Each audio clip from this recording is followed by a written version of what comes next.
it should not be that girls are only playing a supportive role or guys are only ones being offensive. It can be either way and whatever works best for your team. And that's what teamwork is, right? My goal of the rush is to sweep at least one ball. If I've swept one ball of the rush, I feel like I've done a decent job as a 4. Yeah. So in that, I find 2 very hard because I'm not very good at passing balls. Like when the initial like my throws are really bad. oh, yeah, we didn't talk about that part too. That's a The rush, yeah. If, for example, on recess we're playing Spartans, I know that Nick is coming towards us. A lot, yeah, he does throw crosses, but a lot of times he does throw straight because Deb's yelling, throw straight. Dynamic duo partner. Who is your best player? Dynamic duo as your female partner on a team. Is this camera ready? Is this camera ready? 3, 2, 1, Dodgeball! What's up, everybody, and welcome to 3, 2, 1 Dodgeball. My name is James, your host for today, and this is Debs. So we are both your co-hosts. The regular analysis are also here, but they're just sitting on the sidelines right now. What up? Yeah, that was the Trash Brothers that just said hi. Song's over here and Gino's over here as well. Today we have a very special episode where arguably right now we have 4 of the top 5 VDL girls ready to talk about dodgeball. For the top 5, I would say, in my opinion, the other person in no particular order is Stella, but she's not here right now. So without further ado, let's introduce the other 3 top VDL girls. Starting with. Okay, I'll start off. Yep. Yeah. Okay. Hi, I'm Yam, and I've been playing dodgeball for 12 years. And I play Monday to Thursday. Nice. All right. Hi, I'm Giselle. I've been playing since, how many years is season 10? 18, 14. 9 years, yeah. 9 years? Yeah. 9 years. It's a long time. 9 years. I currently play Monday, Wednesday, Thursday. Hi, my name is Lauren. I've been playing dodgeball for about 10 years now, I think it is. And I also play from Monday to Thursday. All right. So, all right. So today's episode is a little bit of an extension of the audio podcast that we did regarding gender roles, and we'll have Debs introduce the first question specifically because we have our special guests today.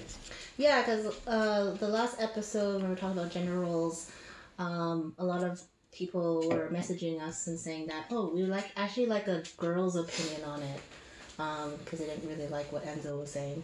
Yep. That's not exclusive. Just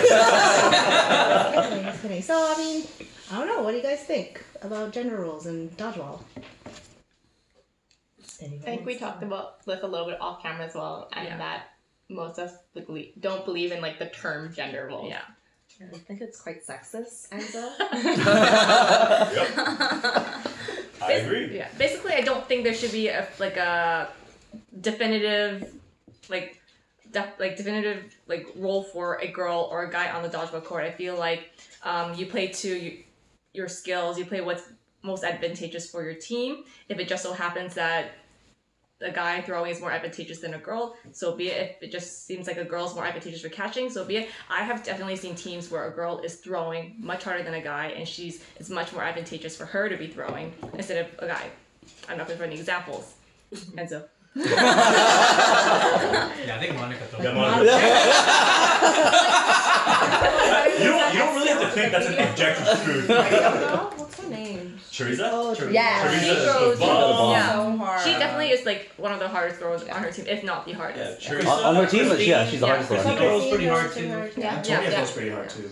Yeah. So that's just like one like prime example I can think of. Like it's not definitive. It's like whatever is advantageous for your team, and like it should not be that girls are only playing a supportive role or guys are only ones being offensive. It can be either way and whatever works best for your team, and that's what teamwork is, right? And also like just being thought of like support all the time, like just because it's some of the things are just as important. It's not just a support aspect as well, right? Like those things can change a game just as much, or what people traditionally see as support can change this game just as much as like hitting someone else. Like you can do other things to like make people go out on another team or set your team up. I guess set your team up for success. It's part of support, but like just as important. Yeah. That makes sense. Yeah, but I think we all agree that gender roles is not really a thing for dodgeball. Yeah. And I think that, like a lot of people who are just starting off playing dodgeball, who are trying to move up in tiers, a lot of them start with that base that, oh, girls have to be passing the balls to the guys, or girls have to be meat shields, or like they have to be doing specific things for the guys to win, to hit other people out. I don't think they should start their foundation of dodgeball like that. If you want to think of it that way, you should think of it, what are my skills, or what do I want to be good at, what do I want to be better at, and I will work on that.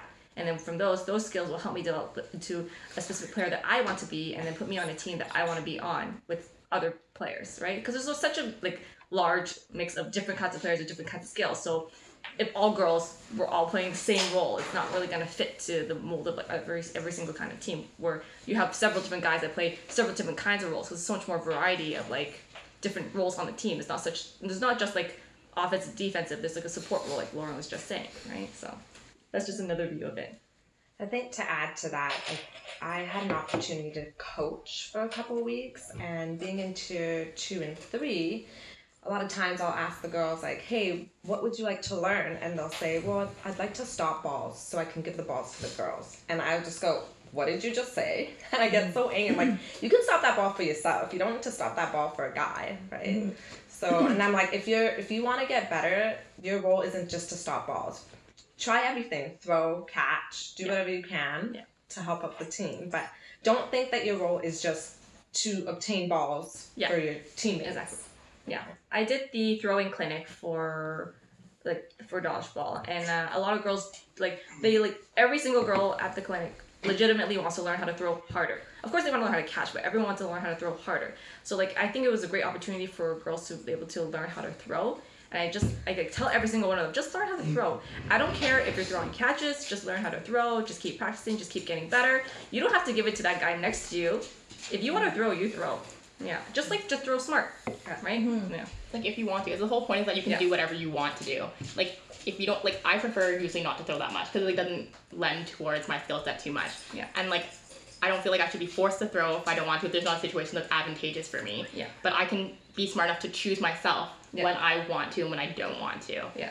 It's kind of the same. I also think it's kind of interesting that people always say who's the hardest thrower, or a guy can throw harder than a girl, or it's sometimes the perception, but no one ever goes oh, this girl catches way better than this guy, or who's the better, it's a different mindset. Everyone always compares oh, a girl can't throw as hard as a guy, a girl can't throw as hard as a guy. Do we ever say oh, guys don't catch as hard as girls? It's not even, I think what bothers me is they have to throw hard, and that's not the case. You just have to throw smart. Yeah. You don't have to throw a Byron or a Cress. You just have to throw smart, right? Not a strong guy. The big 3! Brian isn't here. Brian's not here, yeah. Yeah, Yami all the time on her recess team. She'll take the fucking ball. She's not gonna give it to Travis. She's gonna kill someone at the line, right? Yeah. Why waste time if Travis is all the way at the back wall and Yami's at the line already and someone's already there? She's gonna kill that person. She's not gonna throw it to someone else. So throw smart. Yeah. I just wanna intervene a little bit here. When you guys were mentioning to the lower tier girls right now and saying that don't listen to what the guys are saying by just learning how to sweep so you can give balls to the guys. When all three of you first started, and I guess the game hasn't evolved as it is right now in terms of perception of gender roles. Yeah. When we were playing back in the day, it was about girls need to do this for the guys. And what was your interpretation of that when you first started? Did you have anything else, or were you just okay, I have to do this? Yeah, I would say when I first started, I was oh yeah, I don't have much skills. I would just kind of lay back, observe, and I guess laying back kind of fit into the more support role, where you're kind of just shuffling the balls and kind of just seeing what's happening on the court, maybe try to cast it a little bit, because I wasn't very confident in my throwing when I first started, so obviously I just kind of naturally went into that more sweeping and supportive other roles. But when I started playing more, obviously you learn more of the game, you become a little bit smarter, you kind of play a little bit smarter, so obviously I learned how to throw more, and just from there you get more practice in there. So I would say for sure when people are starting off, they'll have that kind of mindset, but I would say don't start off with that mindset. I would say just with a good foundation to learn to get better faster, start playing with that mindset earlier. Just to do everything. Don't just do the sweeping. Don't just do the catching. Don't just do the shuffling. Do everything. Yeah. Yeah, I guess the part of the thing was like people telling me what to do. Like when I started off with like a certain team, we were all learning at the same time. Like we all started at 0 together. So I didn't really agree with the fact that why am I being told to do something when like I'm just as smart as the other people. We're all starting at 0. Mm-hmm. Like why is it that I'm getting told to do stuff? Like I just have as much knowledge as these other players. Why can't I also contribute to these conversations and like what everyone should do? Like that part really bothered me and I didn't like that very much. I would agree with Lauren. I think I started with my team at the same level, and I feel that you're not going to get better if you just feel like you're being supportive for your team, and you should try to learn and try to get better. So do the catching, do the throwing, do the stopping the balls. Like, so the interesting part is like I do play a lot of those roles, but the thing is like I like to choose that I'm gonna do it. That moment, yeah. Like I'm gonna choose what I want to do. I'm like not have other people just tell me. Because like whenever someone tells you to do something, your reaction is not as fast, or you don't have that in your mind. That's not part of your strategy. It's not instinctive. Like unless you talk about the team, that's what we're gonna do. Telling someone sometimes a specific strategy for them to do, it doesn't always lend well to like what they're good at.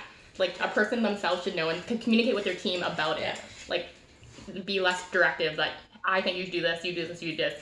Like one person should be just typing it. It's like a conversation between multiple people. See, Not in the middle of the game. Yeah, I like to do the meat shield thing, right? Because that's what I like to do. But I hate it when people go behind me. Yeah. Because all the time.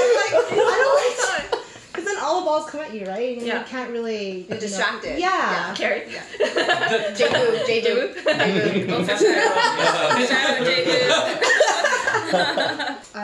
Like back when we first started, yes, we all had that. Our guys always told us, okay, just grab the balls, pass them to the guys, because we did have like a few girls that threw a lot of catches, but we noticed like a lot of times people wouldn't even be looking at you, right? So you can like cross them so easily, right? Yeah. And I find like nowadays girls have to do everything now. Yeah. To be one of the top girls, you have to catch, you have to throw, you have to sweep and block, right? You have to do all those things to actually be a really considered top. You can't just be one thing anymore. Like, you can't just be a designated catcher.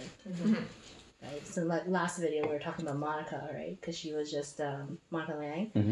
She's a really good catcher, but at the time, like a few seasons ago, she would just not do anything else. Yeah, but now she's throwing a lot now and killing people, right? Yeah. Even though she doesn't have the So hardest sweet throw. looking, but she's like so Yeah, even though she doesn't have Yeah, the she feels hardest strong throw. Thursday. She's to win really the game. good, right? So that I was the feel like we best. can do anything. That was good. Yeah. I do want to mention, I was talking to Shane. This was a couple of years back when they first started doing the Kings and Queens tournament. So on the guys' side, after they played, a couple of guys come over and like, I didn't realize how much you have to do as a female. You know, we're just used to guys are just used to throwing. Like, we don't have to stop balls, we don't have to look, we don't have to pass balls, we don't have to like do 10 things at once. So he was like, I was just so distracted. I didn't know where to look. I didn't know when to stop a ball. I didn't know when to throw a ball. Because what the role that they're used to is just Getting the ball and then throwing it, right? And then trying to catch, right? So I felt like the Kings and Queens tournament really Open their eyes. opened their eyes Puts to them the in their value place. of a female player. Us females, we have a lot of we have a lot of work to do. So Yeah, that's the thing. They were like, who wants to play the girl? I'm like, what does that mean? Huh? Someone said it at the tournament. We're like, it was because it was a draft for one of the Kings or something. And someone was like, so who wants to play the girls? And I'm like, what does that mean? Yeah. Playing the girls harder because you gotta do so many more things other than throwing and catching, you know? Yeah, I think people like don't know for like these like specific positions that are usually female played. People don't really notice when it's not played well until it's not.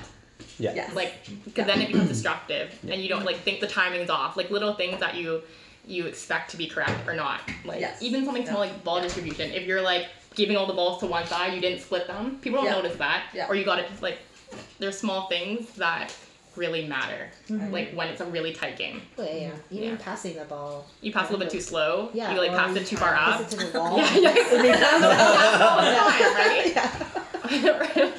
Yeah. So I guess to segue to the next question, the next topic, since you guys were talking about specific roles and like you don't see how bad it's played until you actually see how bad it's played. Yeah. What would your opinions be between the difference between playing position 2 and position 4, position 5, the typical positions that girls start off with. Not necessarily girls, but okay. Enzo. My favorite position is 2. I never get to play it. Yeah.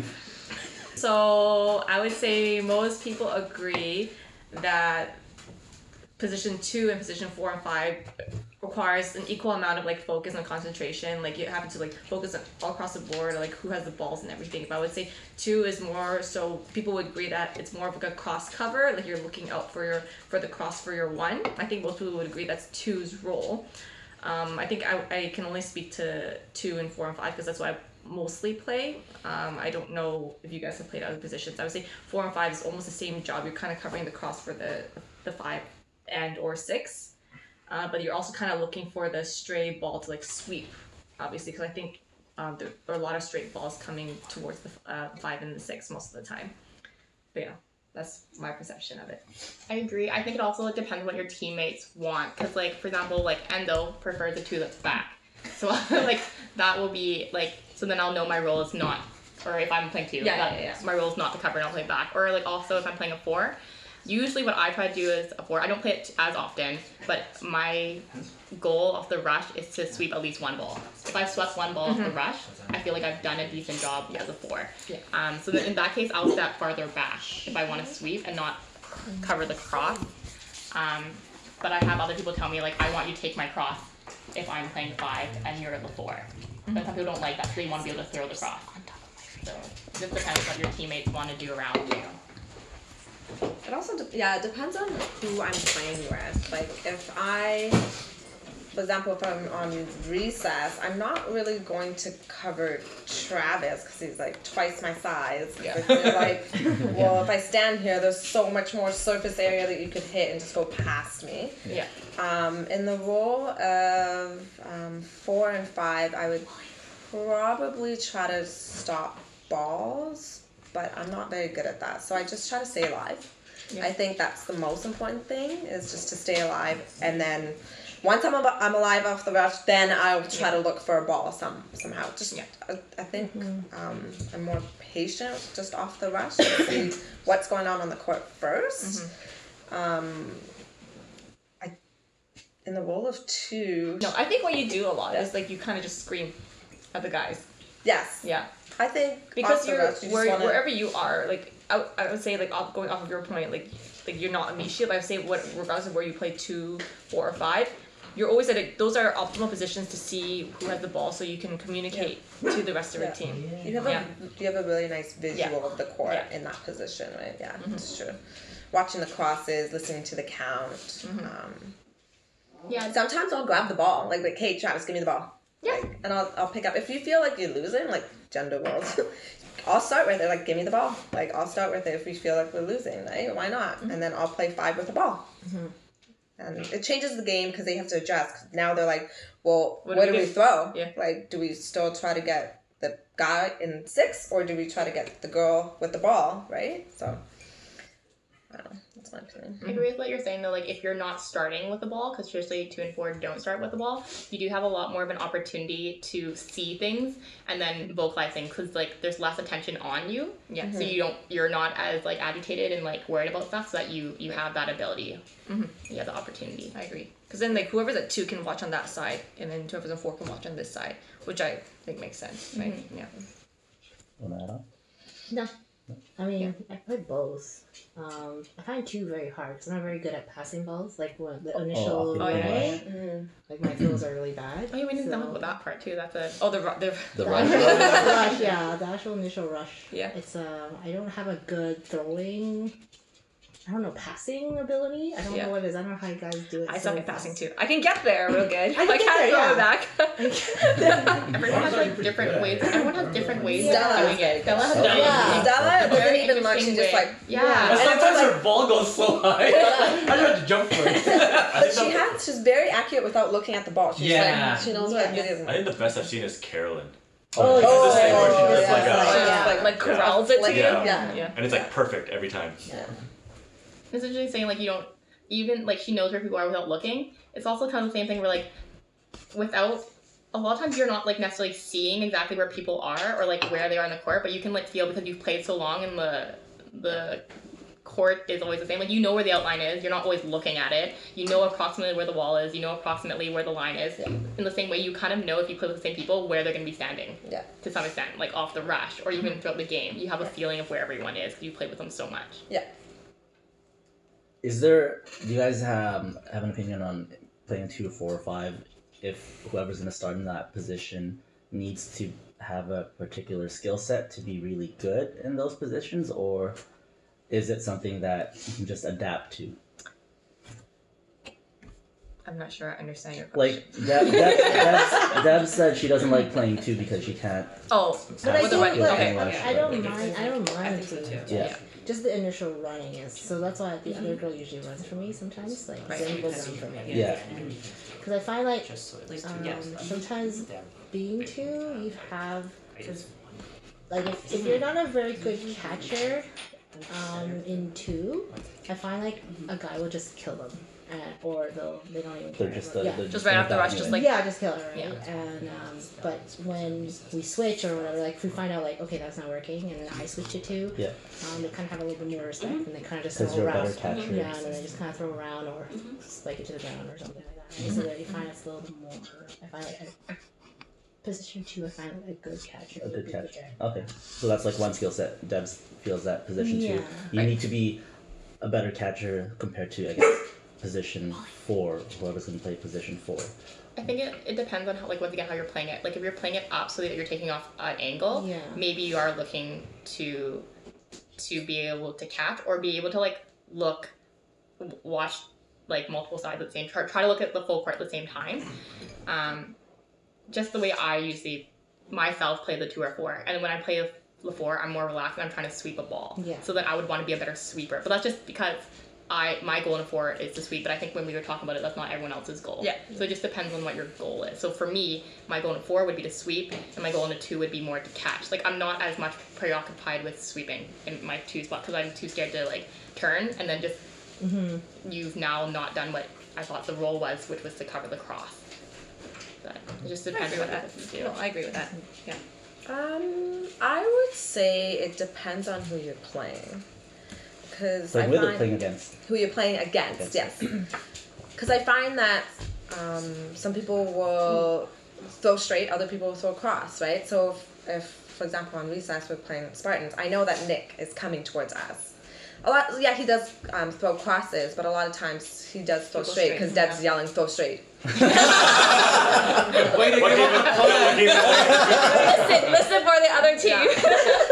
So I think the player has more impact on what I'm going, like what my role is going to be, what I'm supposed to be doing.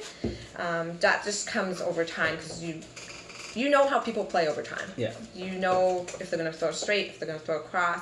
So it's not, for me, it's not really about the skill set. It's more about the individual that you're playing against. Okay. So I guess going with that, with a lot of the up and coming tier 2, 3, 4 girls that are watching, hopefully watching this, and they would like to get some sort of takeaway between playing position 2, position 4.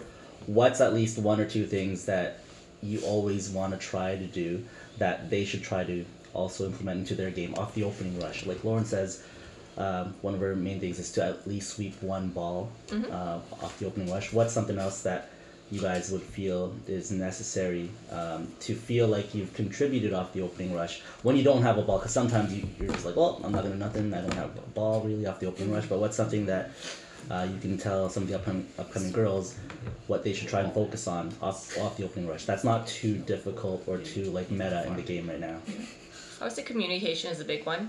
If you can see that they're pushing up or your other side is like back at the wall, you just tell them to push up. Just like based on what you see, tell the rest of the team to push up. Like basically, just communication I would say is a big one, right? If you're not doing anything, just say something. Communicate to your team. How many balls do we have? Even if it's just opening a rush, like we have 3, they have 3, or what's the count, or just something like that. I would say that's advantageous for like 2 and 4. I would say really important for 2, especially like if they're not doing anything. Yeah. Yeah. But I would say for girls in general, try both. Play all the positions. Yeah, you have to see what works. Play, Yeah. yeah. And like just based on your skill set, one will usually like feel more comfortable after some time, or just based on who else you have on the team. Yeah. But I also think that like what the communication part as well, like not just in game, but like when you have something in mind and you're planning to do something, you need to let your teammate know that's what you're doing, or else it won't be beneficial. Like if my goal as a 2 is like, hey, my 1 player, I'm taking your cross. Like that, you don't have to be concerned about your cross. I'll take care of that. If you don't communicate to them that they're going to be watching their cross anyways, and then your role would have been it didn't serve the purpose because they're still worrying about it. So whatever you're choosing to do, tell the people around you so they can use that as part of their game. Yeah. So I think that would be good. What was the question again? What's something that you would tell the up and coming girls that are watching this? Like, what's one takeaway playing the 2 or the 4 off the opening rush that they should try and focus on? I think the first thing is to actually just stay alive. And let me think this through. Yeah, I would say stay alive, and then definitely what you guys said, communicate. Like, are you trying to look for a catch off the opening primarily, usually? Again, it depends what your goal is. Like if you Yes. I think a lot of it is to do with confidence. I find that if you have something in mind and you want to accomplish it, stick it through. Like if you want to catch this ball that's coming, do it. If you want to stop the ball, do it. Like I find that a lot of female players lack that confidence, and I'm not sure if they've noticed if they watch videos, but a lot of times the better girls in tier 1 have a lot of confidence when they throw, when they catch, when they do something for the team. So I think confidence is also really huge. It is for me anyway. Oh, yeah. I think also something to overcome, like sometimes when you first start playing and you start like playing with people who like maybe throw hard or do things that are not like confidence kind of parallel to like having no fear. Yes. Like Don't be scared. to be the best you can be in any sport, you can't have fear because that affects how your body reacts to things, like your first movements. You won't be able to do things as solidly when you're scared of anything. Like dodgeball is typically not a scary sport. Like everyone can do it. It's a pretty like friendly sport in terms of the type of skills it asks for. Yeah. Yeah, I always throw stuff at my friends. like everything in dodgeball can be learned. Yeah. Like easily learned. It's just practice is all it is, right? It's- Yeah. It just becomes muscle memory after time. Yeah. Yeah. It's muscle Dodgeball's memory. a pretty interesting sport because like in some other sports like only a certain technique will look right if someone was doing something, and like I don't know, if you were to do a golf swing, I don't play golf, but like it would look really weird if you did it in different ways. And like that'd be like, oh, that's wrong. But in dodgeball, like people have so many different types of throws. So many different types of catching, like James Dante. Yeah, like there's so many different styles. Up in the air. Stella does the one leg with like your hand. And that's why I think it's really interesting about the sport, that like people can teach you a general way of how to do it to develop a basics, but it's really important to kind of mold it to what your body wants to do naturally, because that becomes like your way of doing something, your skill set. Like none of us, if we're like, I'm going to talk about catching, but none of us really catch the same. We all do something a little bit different. Like in the same way, a lot of hard throwers, some throw the same, but there are ones that throw differently, and they throw different types of balls. Like don't just try to do it one way and force things to go one way because someone's telling you that's the best way to do it. Yeah, take that information, take some information from what one person says and what someone else says and someone else, and like bring that together to help you find the best way to do it yourself. Yeah. So still listen, but like. Yeah, we teach that in the clinics, right? Yeah, I mean, we teach the catching clinic, James and you guys too, right? And we teach you guys the basics on how to catch. Yeah. But I mean, I don't even catch that way. None of us do. Don't tell John that. Five of us, like none of us, we don't catch. None of us catch the same. Like. So different. I know. Yeah. Like if someone told me to catch the way like Drew wants to James catch the way, Roche. it would be so effective. Like for me personally, Laura's but like, it's so effective for you. Yeah, that's kind of what I mean. Yeah, Laura's just Yeah, right. Drop down, pop. All right, so I guess moving on to the next question. Dynamic duo partner. Who is your best player dynamic duo as your female partner on a team? I guess I'll start. I guess you start. I would obviously say Stella because we've been playing together for about 10 years now. We just understand each other on the court. We can make eye contact without having to say anything. She's my dynamic duo. Dynamic duo. Ride or die. No. Who's your ride or die? Who's your ride? Hardest one. Hey, you gotta slap your chest.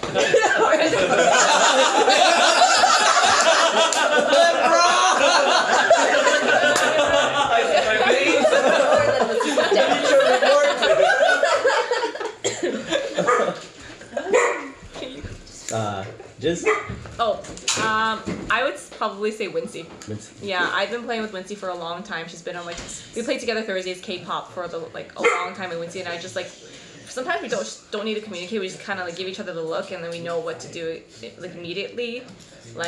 She plays predominantly on the right side. I play predominantly on the left side, so we kind of have an idea of what is supposed to be achieved on our own side. So we just our communication is pretty good. So I think she's just the best. Yeah.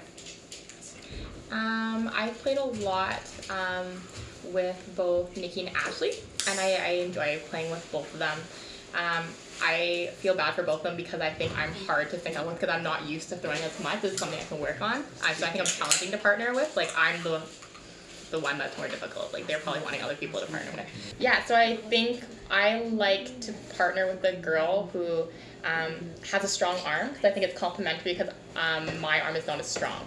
So I think it's kind of nice having both skill sets at the same time. Mm-hmm. But you kill a lot of people actually. She does. Yeah. I know. So Not It's a slow, yeah. and Yeah, just go straight down. And then you time it really well. You counter basically. She's very good at countering. Try to because when you know that me throwing back wall on someone, I feel like my arm is not strong enough. It's kind of what we've been talking earlier. Playing smarter or throwing smarter when you know what your abilities are. Yeah. Mm-hmm. Yeah. Oh, me? Yeah. I don't know. I play with so many people, and I'm not really. She just works with everyone. That's adaptability But to I like to be paired up with someone who actually sleeps pretty well because I'm not a very good sleeper. Because if I'm not a good sleeper, then and if the other person's not a good sleeper, then the guys aren't gonna sleep. So usually Zen would be good. Okay. Yeah. When I was paired up with Monica Montgomery, she was really good. Oh, yeah. At sleeping. Yeah, she was really good at sleeping too. So any girls that are good at sleeping. And I like playing with Lauren too. Okay. She's funny.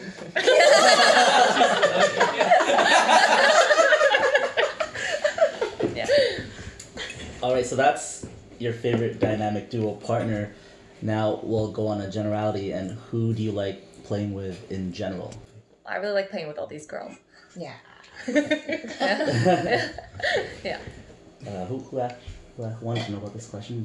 Was it you, son? It was me. Okay. What was your specific intent with this question? Because for types of players. yeah, And they're- you guys Styles, mentioned for styles. players that when you guys especially play two, Yeah. communication's a big part, right? Yeah. So if you of all the players that you played in the past, since I'm guessing in general you guys have to pair up right side or left side. Who did you guys enjoy and why? Because I think a lot of players can learn from that feedback. I'll start. I think, he already knows this answer because I always say it all the time. I would say obviously James Durante just because. Excuse me? James Durante. Oh, okay. The reason I like playing with you is because I like that you understand what I'm thinking on the court, and you're also the perfect balance between competitive but also fun. And I think that's really important when it comes to playoffs because if you're not able to have fun, you kind of get in your own head and it could just go downwards. So I think that's the reason I enjoy playing with you. And you're funny, so that adds to it. It's the girl instincts that I He's have. single. He's single. Pretty good looking, you know. Yeah. He loves K-pop. Yeah. Yeah. You just make it really easy to be on the Yeah. court and not have to say anything. Yeah. And if something happens, I don't question you. I don't think you question me, but. And Yeah. I don't know. So. I I 100% agree. I actually think Durante's one of my favorite people to play with. It's like I didn't pay them. my main reason is because he does really great coaching. He he is able to look at the game we played. If we've done well, he'll point at things we've done really well. If we haven't, something we could be doing better, he'll bring it up, and we'll apply it to the next game or the next after that. One thing that he does, I feel like, is a little unnecessary, but he does it because he feels like it's the team's needs, is he'll sit himself off in order for the team to continue to do well. There are other players who do similar things in the sense that they do really great coaching, they do really great pep talking to the team. Examples are Enzo actually does really great pep talking to his team and being able to hype them up as well. Ian Parker actually is one of my other favorite people to play with. Well, when you guys are playing with each other anymore. Middle players. It's really fun. It's actually really fun. I play with Ian he's on my Thursday team, but that's the type of player that I really value on the team. Someone who's able to view the team as a whole, what their skills are, what they could be doing to do better, and essentially bring the team together. It's I value that kind of player the most. Yeah. Yeah, I kind of agree, and I also have something else, just which is a personal preference. Yeah. No, I actually don't. I don't know how I ended up with Kevin on my team for all 4 nights. It's called baggage. Hey, Lord, should I play? Kevin. I like having a rhyme to games. That's true. I don't play at any teams with Titus. But then you have to drive yourself. Isn't that so tedious? I know. Well, we wait it out. I'll think about it next time. Did you play any training team with Tron? No. I don't play with Tron. But yeah, just a personal preference. I do like to play with a team with a lot of arms. I just like how I think my play style works better that way, because when there's a lot of arms, it makes the other team play a little bit more defensively, and I like to make catches. I feel like that's the main part of my game. When people are playing defensively, their throwing changes, and it makes it more beneficial for, I feel like, me, because their throws are not as hard. They're defensive throwing, or they're it's just different. So I feel like Throwing from the back wall. Yeah. So I feel like it lends towards my skill set. So it does help me to help the team more when that makeup is on the court. And the other thing, of course, is a team player. I like people that play as a team. It's a real different feel. There's sometimes you can have 1 or 2 people that are kind of more individual style, but as a whole, I think a team that gels well is really important. That listens to each other, and is generally, I guess, quite calm. Can deal with the pressure, doesn't get too into. People who aren't too serious. I'm fine with seriousness and competition, because I feel I'm personally a very competitive person. I am, but just not too respectful of one another, respectful of the game, that type of thing. Yeah. Specific player that throws hard that you like to play with? I'm good with. Okay, so there's 2 different styles. Our chocolate and our hot pot team, we gel super well together, I think, or that's the only way we can win. We got 0 guns though. Yeah, so that's what I'm saying. There's that type. So there's I'll either that type, or someone who can throw hard. Yeah, actually, most all the guys on those 2 teams I actually really like playing with, because they're all that sort of player where they work really well together. So my ideal type would be if they could all throw harder. Yeah. If they could throw harder, then that's teamwork. Teamwork and throw harder. Yeah, person, because that's what I'm Yeah, 6. Just put Yam on the team. She throws harder than all of them. Put Yam on the team. She throws harder than all of them. Yeah. Let's do it. That's Me? Yeah. I like playing with CV because I like to win. Ride that CV train. first class ticket. Jokes aside. Fun fact, I think all my tier 1 wins have been with Chris. Yeah. Yeah. Same here. Yeah. All of Kevin's wins has been with me. 2 of them he didn't play at all. Keep that in there. On the roster is the most On the important. roster, didn't play at all. But no, I actually like playing with people that are better than me. So then you learn, right? So Agreed. Yeah. or someone who actually gives you some criticism and all that, right? I played a song 4 times last season. Yeah. 2 this season. Yeah. I think we're doing 3 next season, right? I think so. Yeah. He's always not afraid to say, "Hey, what you did there was stupid." He's really. Sung's also another person who's really great at giving like advice. Yeah, which is good because it helps you improve. In a nice way. Yeah, in a really nice No, way. no, no, no. Yeah. He's like, you're in a slump right now. You suck. I'm like, okay. And Jackie Young is like, did he just tell you? This kid? Yeah, this kid tell you? 16-time champion. What's he do? I'm sure Sung's the youngest No, person which in is this good. room. Mm-hmm. Yeah. Yeah. So I like playing with people who actually tell you what's wrong and how you can improve, because I always want to improve. Yeah. And not just like them telling you, like you feel comfortable telling them. It's like a mutual, like you guys see each other like equals, like you're team members, like you're gonna help each other. That too. Yeah. And that they can take in criticism too, right? I always say, hey, don't do that. Please. Throw straight. Please. Please. Go together. Last ball. Last ball for the ball. For some reason, that reminds me of the when you smacked Nick. Nick. Oh yeah. I never seen this one. Yeah. What? TOC. Oh my goodness. Yeah. Can you insert the video somewhere? Yeah, he threw the ball. Insert clip. Insert video. Yeah, he threw. He the got ball. a lot of people out. Yeah. He got a lot of people out, and then I think it was only 2 people left, and he threw, and then Crossed. CV caught, and then you see Deb just. I told you to Yeah. All right. So, speaking of improvements in the game, as the game is always evolving, what are some of the tips that you would have? And I know you guys have said a couple tips throughout the whole video so far, but if there are any other tips that you have for some of the girls that are in tier 1 or in the lower tiers to help improve their game as the game continuously evolves, what are some of the tips that you would have for them right now? I would say to learn quicker, play with more different kinds of people to learn their styles. And you can either adapt to it, as in you can take some of those skills, or you can learn how they play to apply it when you're playing against them next time. Yeah. I think playing multiple nights too helps too, because you're playing a lot more and you see more situations too as well.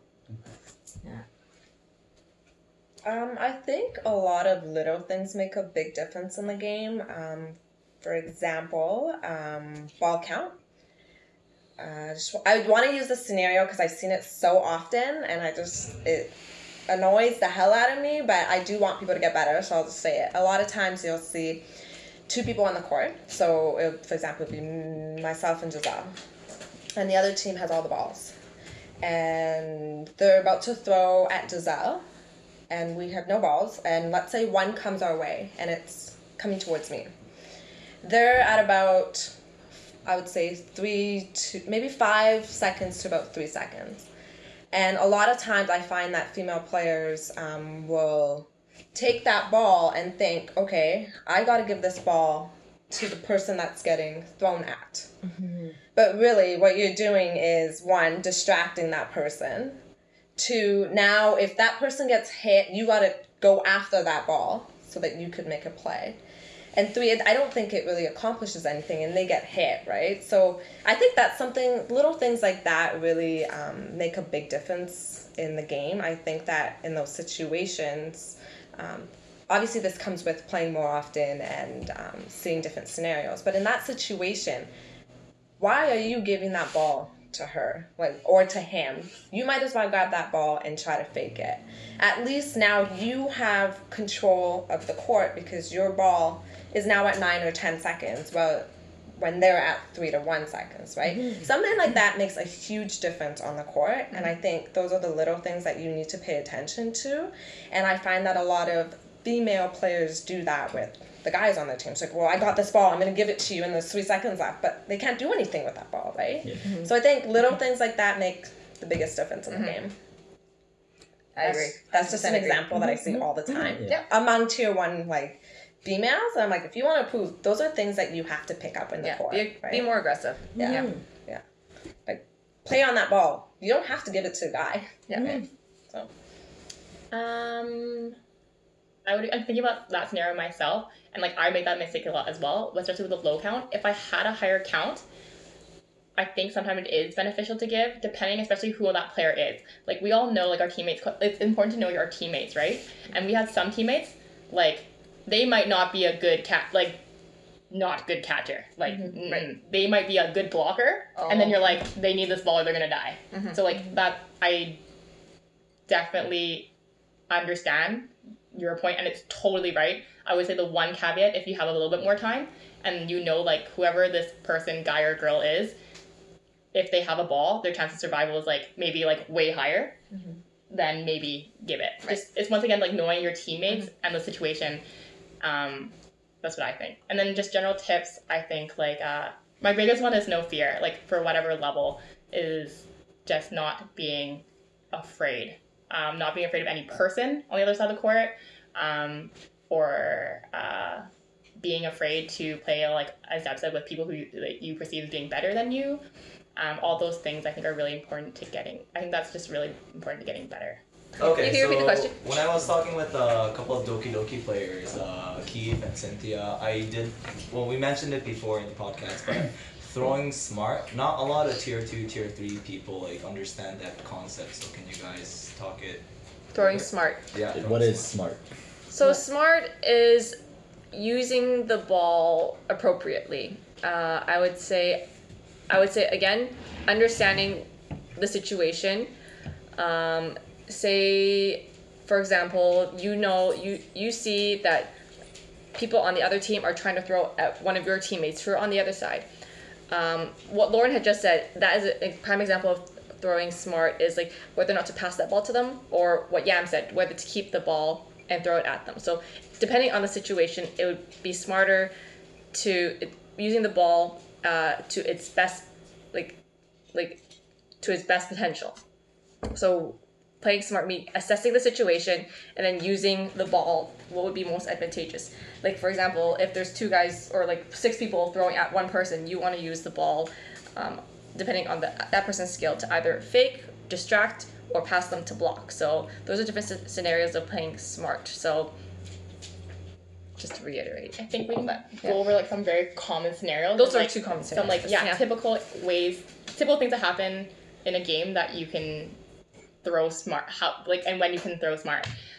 Like if countering is super big, so maybe we can explain a little specifically like common countering situations. So the other team runs up to the line, makes a throw on your team members. Hopefully they miss and your team members survive. Yeah. You either already have possession of a ball or can quickly grab one, and you can charge that line, because you can always run faster than someone can run backward. Then that should give you a pretty good opportunity to make a throw on someone when they're not in the best position to catch.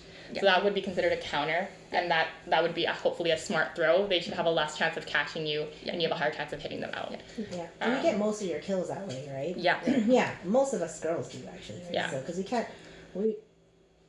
hard for us to throw, because I don't have a hard throw either, and then it's hard to throw one-on-one. It's like really a bad idea to throw at someone when they're looking right at you.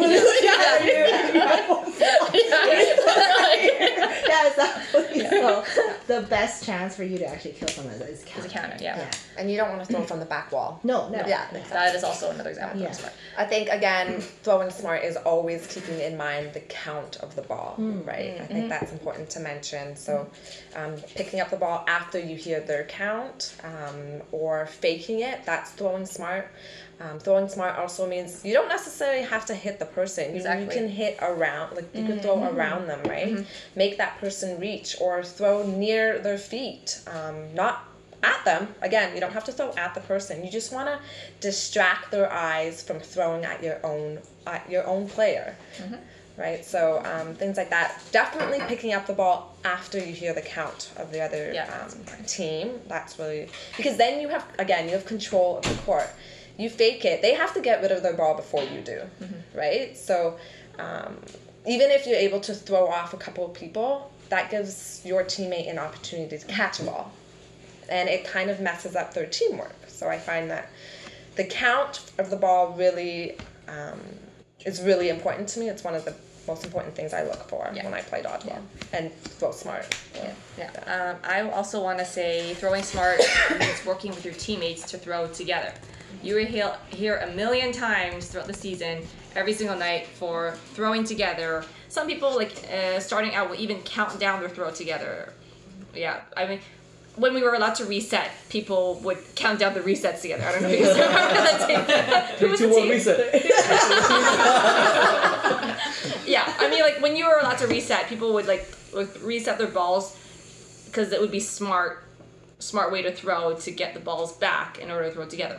But we can't reset anymore, so it's much more crucial to be able to throw your balls together and accurately. And accurately doesn't always mean, like you said, at the person. It could be down or around, or I know Titus says this all the time. He knows that Debs is always looking for his ball, so he'll throw it to the ground or throw it to the side.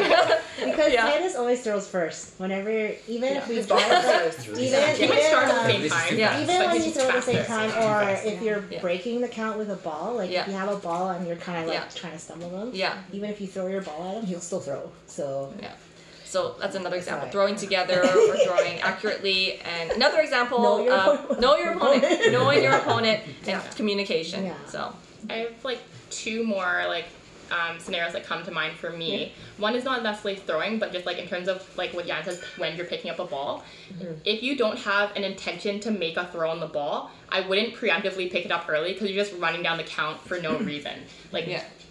Don't pick up a ball if your intention is to just give it to someone later on, sometime 5 seconds down the line. Because then when you hand off this ball to someone, they're going to have so little time with it. If you don't plan to do anything with it, don't pick it up yet. Pick it up when you know what you're going to do, or you're going to do something with it right away. Otherwise, you're wasting time. And then the other thing I would say for smart throwing, sometimes it doesn't even involve actually releasing the ball. Sometimes you can another smart thing would be covering for your teammates. So if your teammate is not in a good position, they've got themselves stuck in a bad spot, maybe they got themselves stuck at the front line, just running up with a ball makes the person throwing hesitate and can give your player more time to get back, or maybe the person throwing won't throw as hard, or maybe they won't even throw. And sometimes you don't even have to release that ball to help your teammate or to cover for them.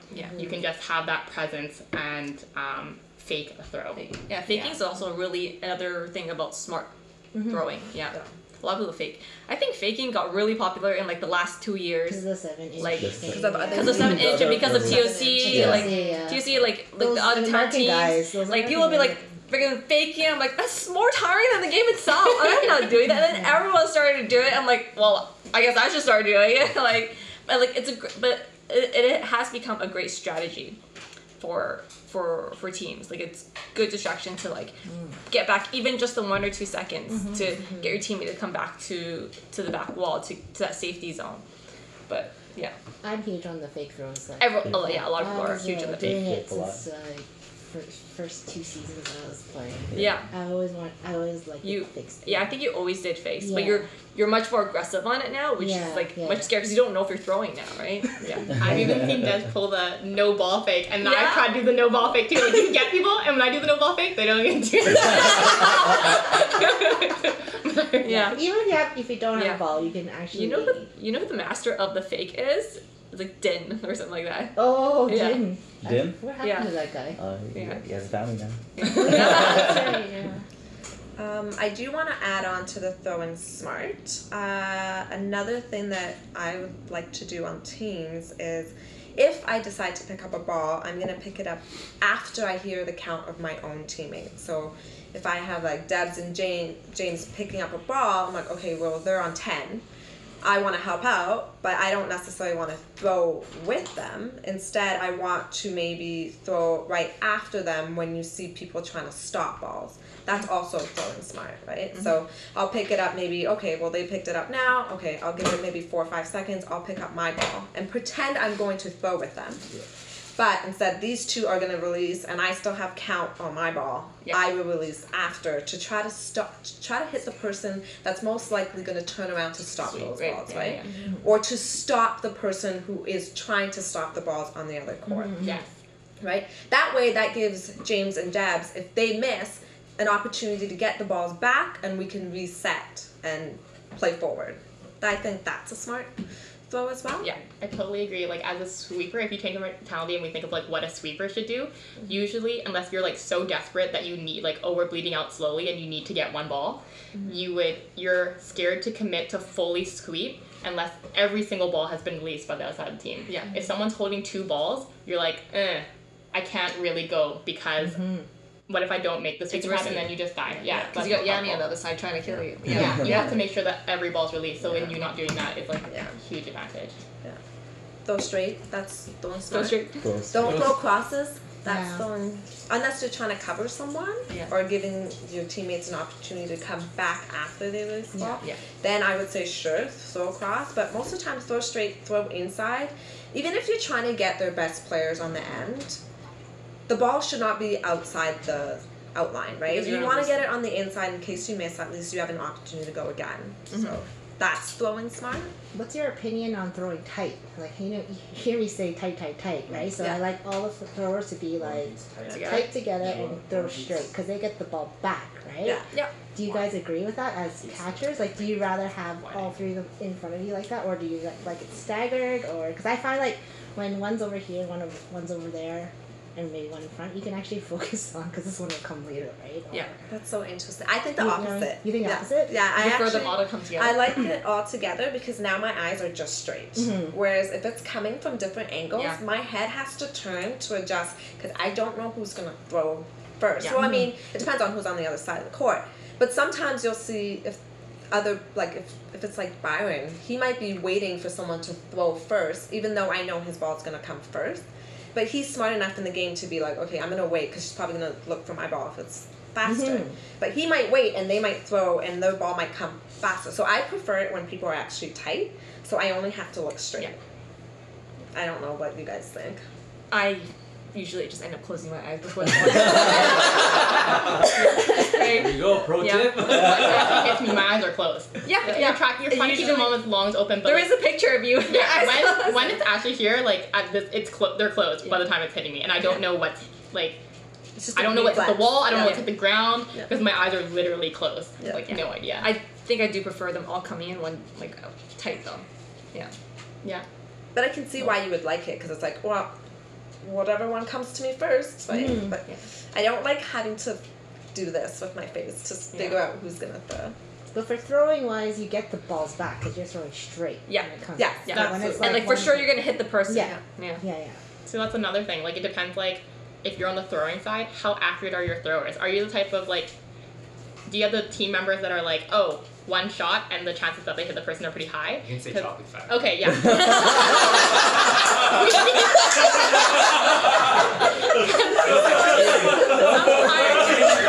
Chocolate or hot dog, you know? Sometimes we play on teams where like you know that in that first round there's a good chance that person will survive. So you need the balls come back. You're gonna need a second round. You might need a third round. Yeah. So that in that case you should throw straight because you know if you didn't then they're not coming back. And you don't get that second round. That person maybe didn't die. I love my team. I was trying to say that. Yams also knows though. We throw like 7 resets, and then she gets bored. Our strategy is to get her bored. Yeah. Anything else, Adam? Forget what the question was now. Oh no, it was Yeah, just like Strategy. just Strategy? strategies, Yeah, yeah. strategy. Anything, any tips and tricks that actually I just wanna quickly intervene. Just came up in my head. I want to get you guys' opinion on this type of situation. If it's I like just these situational Yeah. questions. Yeah, me too. These ones you can actually I like these ones think better. it Yeah, through. they're not preference. They're like you This- talk out like this logic. one's not necessarily gameplay, but it's more just like what's your opinion on what's gonna happen here. 2 girls on one side, 1 girl on the other side. It's gonna be a long. This is gonna be a 20-minute game. Yeah. And then the girl that's by herself has all 6 balls, rolls it over. All girls don't have quite an arm, but are all great catchers. What would you, like some people would say, one of the girls walks off to go to showdown. Like, what's your opinion on that? What's your opinion, or let it go to a 20-minute game? I would take the 20-minute game. Never ever walk off. I don't. Yeah. Yeah. Like, How do you like- how do you decide? actually, for example, let's not even use 2 girls and 1 girl. There was one game when it was Brandon and Jen Me versus you. Lauren. Brandon took a while just trying to like throw at you, kept missing. He got super tired, threw a muffin, and he caught it, and then they ended up losing that game. Some people were saying, oh, Jen should just step on the line, or so that it would go to showdown where Brandon's more advantageous as opposed to him throwing at you where you're more. Did they have all the balls and Lauren had no balls? Yeah. Lauren had all 6 balls and she kept rolling over, and Brandon just had 1, so it was just him throwing by himself. It happened 2 playoffs, dude. Not just once. Oh, okay, look at that. You know what? It's game strategy. Why not? Yeah. I would say why not? I mean, she's such a great catcher. Why throw it when I could just go into a showdown with her and just have Jen go off the court? I think it's great game strategy, to be honest. Okay. What's your It's a opinion? compliment. I don't know. I agree. It's a great strategy. I just feel so like. Yeah, but is that a takeaway from like I think from the I girl? I Or... understand like if someone did it, yeah, it makes a lot of sense. It's just a risk. It's like it depends how much risk you play with as a typical player. I'm pretty risk adverse. How much faith do you have in Brandon to winning against Lauren if Jenna were to walk off? That's the thing. Like, how much faith do you have in The situation comes is understand it. Brandon throwing at the line against Lauren, or Brandon coming closer with 2 Yeah. balls And against he's Lauren. like one of the greatest blockers. Blockers? Yeah. So like The which? thing is, if you lose, then you look like such a asshole. Like Yeah. you're the biggest asshole. in the But room. it's a risk, right? Yeah. It's a risk. always Yeah. about the risk. Depends on how But much also risk it's you like take. But But yeah. it's such If a it- compliment to her because it's it's a- like, I it's don't a- want to throw it it's a at you. compliment. This stance. It's a compliment to her, but then is that taking away from like Jen, for example, or whoever the I see what girl, you're saying. whoever the Yeah. other girl would be? It's like, oh hey, just walk off. So Yeah, then- that's why I would never just have someone walk off. You basically just like, I don't know. I just feel like it's so demeaning to the person who's walking Well, you off. wouldn't tell them. I know you I wouldn't. think I know. this is But like I think communication.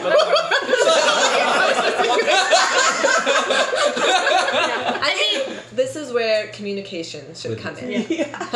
like if she were to like decide it might be a little bit better, but like I wouldn't want someone telling her to walk off. Yeah. Yeah. Like personally, I would feel guilty about it. What were we talking? Oh, I think it should be communicated. So you have 10 seconds, so you could just be like, hey, do you want to go off? What do you think we should do in this situation? Should I go into a showdown? There's nothing wrong with talking about it. I mean, you have 10 seconds, but You actually As don't long have, like when you pass the ball, you don't have to pick it up yet. Yeah. yeah, exactly. So you just Yeah, gotta talk so about it.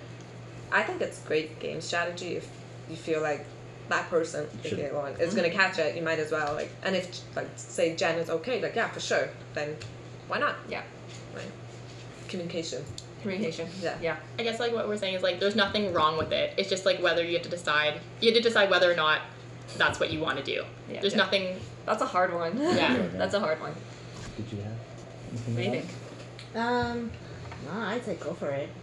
I don't know, cause it's Go for the kill or go for a walk off? no Go for the walk off? I would go for What the if they walk. put in a rule that you can't commit like suicide? I mean, Well, you can accidentally step on the line. Oh darn! I said. man, like trying to shoot for a ball. When there's no balls, like one ball has been given.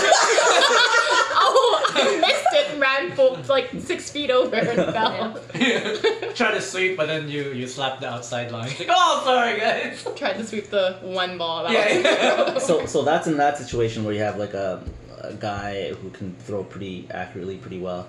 But if it's back to the initial girls. one, 2 girls and 1 girl, and if either one of you were on the side where 2 girls, would you be like, you want to risk throwing this, or do you want to just risk the showdown instead? What would your Depends how comfortable the girls are on who's gonna do the showdown. so that's what your take is on, just comfortability on who's gonna be doing the showdown between the 2? Yeah. Okay. This is Is this still against Lauren? Yeah. Well, you said like all are great catchers. None of them are necessarily great throwers. Yeah, Yeah. they're not Okay. You gave us the scenario of two, 2 girls. girls, 2 girls. and 1 girl. One girl. I think in this situation it depends on who the girl is. Oh yeah, because you guys asked, was it Lauren? So If let's it's Lauren. let's say it is Lauren. Okay, and then it's And it's me and you or- another and girl. another girl, yeah. No, but you can throw the whole. I would throw, but I would be like throw everything on the outside. Like, do not even aim at her. Try to get her to move in some direction. Are you more confident in throwing at Lauren from the middle line to the back wall, or if you were to get closer, like at She has a really good foot throw too, so I wouldn't want to go into a showdown. Okay. Yeah. I think I would try Just to try to make her throw make a mistake. with somebody else to get her out. But Give the responsibility to someone else. That's what we would do. I don't want the responsibility. I want the other person. So what about you, Jiz? Like if I was there, Yeah. I would throw. You throw? I would throw. She's got to throw though. You're talking But I would about throw people like that don't no have offense, it, but I would throw Well- shoulder up. But, Yes. but even then, like Lauren is like one of the top catchers too. Yeah. And if you have a good throw, wouldn't your throw be as more effective in showdown? Good Yeah, point. true. Good point. I mean, it was just me and her left, 100% showdown. But depends what other girl I have left who's with me. Lindsay. 100% we're throwing together then. No, you can't throw together. It's only You only one want ball. one ball. It's only one ball. One ball. I'm not there's no person who's 100% catch ever. No, there isn't. But I there's think it based was- off percentages though. I think it was both Wincy and I, and then we had one ball and Lauren left. I think either of us would still try. Still try to go for throwing. it. Yeah. It's kind of like back to rules and like what's like expected. Yeah. It's expected that because one person has more people that they make the throw. But technically, if we want to do all these like game things and scenarios and like stepping over lines, Yeah. the other team doesn't even have to throw. Yeah. Like you could just roll the ball back. Yeah. Like what like And there's it's the 20-minute games. Don't give them ideas. like we're talking about like kind of playing with the You rules already like that. did it. Like realistically, I'm distracted and kind of want to go back to like jumping over the line for the showdown aspect. Personally, like, and I'm thinking about sports and games. I feel like if that starts happening, there should be a like this is just my opinion, but maybe I'm biased because people are keep putting me in that situation where I'm like maybe the last person or the catcher. But I feel like there should be a rule preventing that because that's not the purpose of the sport or the game for people to purposely like I don't know jump over or take themselves out of the game. That doesn't make sense for the game. If that makes makes sense, yeah. So there should be parameters to prevent people from doing things that kind of squeeze around rules and use rules without skill to advantage. It's true. Yeah. Okay. Maybe Laura's just been holding back on waiting for this scenario to happen. Yeah. I just wanted everybody, yeah! Throw harder than CZ! Catch. Yeah, she's gonna get She you. just wants the catch. She wants the glory. Just throw to me. Showdown. I don't want to be in that situation. There's so much pressure. Yeah. Yeah. So if you and another girl that probably doesn't have as strong of an arm were against Lauren, Why not to me? I'm just What if this was Oh, Yams yeah, or Cats yeah. or just No, 100% you're throwing at me then. 100% throwing at me. would you want the showdown? Would you? I suck at showdown, so I'd throw. You don't. Hey, you're pretty good at showdowns. What are you talking about? Yeah. I thought I'm not very good at showdown. You are so. I think you're really good at showdown. Yeah. I think I think because your ball is unpredictable. Yeah. I don't know. You don't even know where it's going. It can go anywhere. you Yeah. get it off really fast. Just release. Yeah. Yeah, they go Release. Quick release. Yeah. Don't try to be underrated. We know you.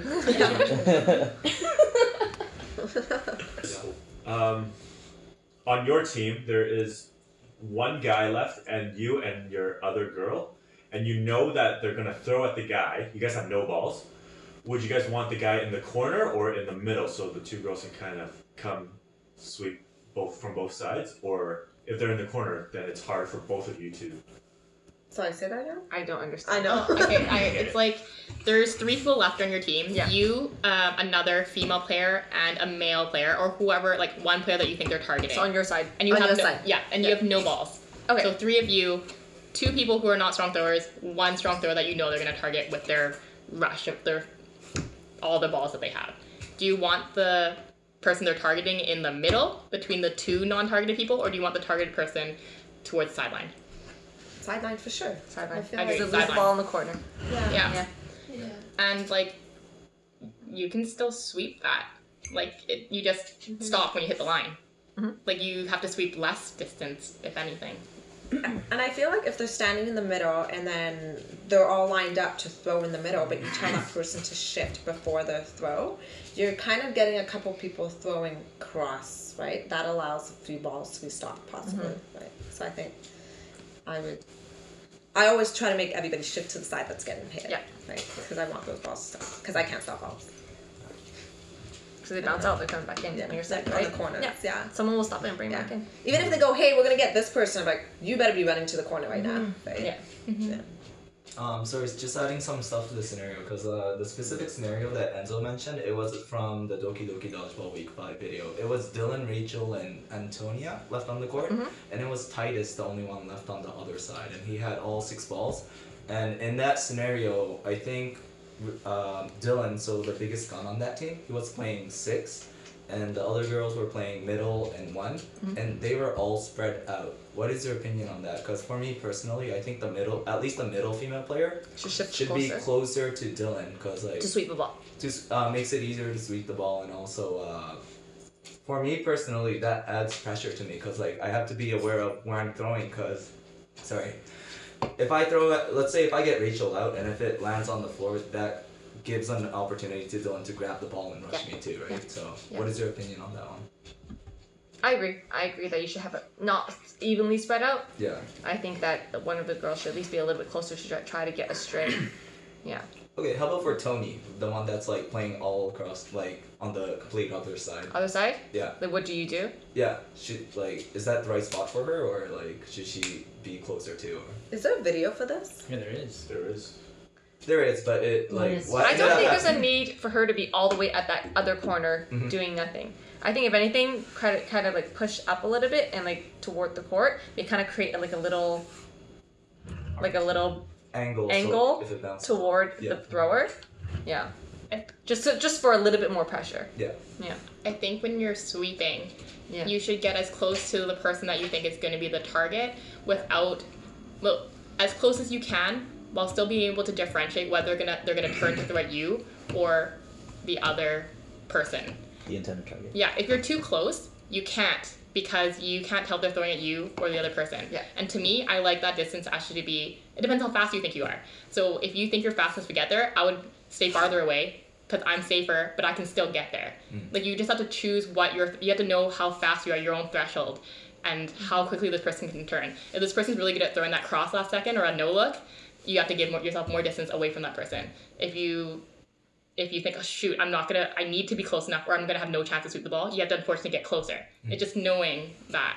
And in terms of the person like farthest away, since they're farther away from the targeted person, they should be able to move up even more because they can tell if the person's gonna turn on them or not. So they can move up even more. The person closer can't move up as much, in my mind. So I think they should be like, So almost this. like an angle. Yeah. Like an arc, right? Like an arc, yeah. Because Kind of arc. So the thrower's here, right? Yeah. And you're being angled like this. Yeah. like this, like thrower that wrapper. Yeah. And you're being angled like this. Yeah. Yeah. I see what you're saying. Like, and then so if the first sweeper misses, whoever is the farthest away is so high up or higher up, they still have a second chance, a pretty good chance of getting over. Yeah. Still. Yeah. I would agree. Yeah, that answers my question. So what happened in the video is that they just died. Titus was too strong. Titus was too strong. I got lucky. I really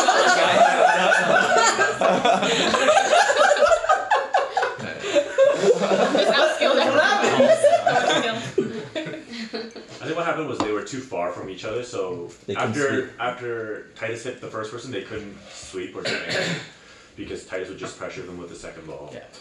And they were close enough to make use of the I guess after he throws and the wind up before the next throw. Yeah, because what happened was Titus killed Dylan. He was holding 2 balls. He tried to go back for a second ball. And he noticed that the other girl was trying to get the ball that hit Dylan, and he just like went back up and then hit her. And then just caught up. I didn't expect her to be able to pass that ball off, or else I would have grabbed the second ball first. It was risky. I was lucky at the end. Yeah. And then you made the catch at Antonia for the last one. Yeah. Yeah, they died. Good job, Titus. But it sounds like he made the right play if it put you out of. They did. I think they did make the right play. So that's what. And I didn't really know the girls, so I didn't know what kind of play they were gonna go for. So I just got lucky at the end. Yeah. That's the thing with a lot of these new, young, like really like athletic, like people, like kids, like players that are coming up. Like I don't know how they play, and I'm like trying to decrease the amount of dodgeball that I'm playing. So I'm like I don't know a lot of people who are like up and coming. So it's just it's starting to become more difficult. I think Thursday is also getting really difficult because there are also new people coming in. Yes. And so it's just harder for the teams, the usual teams, to like maintain their spot. I think that's one of the difficulties. Everyone's trying. Everyone's trying. Trying. Can't just coast it anymore. Yeah. Oh yeah, what's happening? What do you guys think of the Thursday season? Is that a legitimate question? Are we gonna go into it? Say hi. So hard. Is this a legitimate question? Are we gonna go through this? I don't know. I You know want what? to. Sometimes I find that I don't want to angle to try to stop the ball because I don't know where they're gonna throw. Yeah. If they're, Because you want to stay alive. because I'm like, Yeah. I want to stay alive. I don't know if you're actually gonna throw at me because I'm angled or if you're actually gonna throw straight. So I might as well just hang back too to stay alive, right? So, especially if I don't know the player. Yeah. But then you just not get balls and they'll just peg you out. If they're good throwers, they'll just peg you Yeah. out. They're not chocolate factory. Once again, I think there's a whole thing with like the number of players that you have. Like, if you have so many more players than the other person that has all the balls, you can someone can sacrifice themselves for one ball, or else you slowly just bleed out because you have so like if you have 5 players left, then like one person sacrifices himself for the ball, and we can finish the game off. But it depends. If you're down to like minimal players, like this situation, every life counts so much. You can't sacrifice someone for a ball. Like it doesn't make sense. I don't mind the sacrifice for the ball. Yeah. That one ball can help you get other balls. Yeah. If you have enough players. Yeah. Um, Well, you don't do that with the last player. My balls. You also need the right personality. Good trade. It's true. Yeah. If you're gonna sacrifice yourself for like, and then there's Ball. a ball, but then the remaining individuals on the team are not the type to like clean up, then and you would have to. It'd be better to work as a team to clean up. Then it wouldn't make sense. I can see Yam's point. Like, she's a good catcher. She catches people back in all the time. It's very advantageous to keep her alive. Yeah. Yeah. It's good to keep you alive. It just depends. Everything is like situational based on like the people, the balls, and the team. Like very situational. That's why if you want to get better, definitely play more often. Yeah. Get to know the players. Yeah.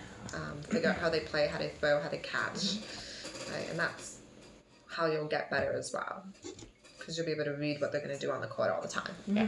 And like it's so true. Like you start to be like, oh, this player tends to do this, or this player's throw tends to do this, or like because you play the same people over and over and over again. Name drop, Kevin says. Yeah. Name drop. Dads, get together. Thank you. Throw straight. Get tight. And there are also certain players that will release their ball early, and those are ones to look for too. Yeah. So many things. Like like We're you talking know about free catches. That's too obvious. You just start to know so many things. I was like, with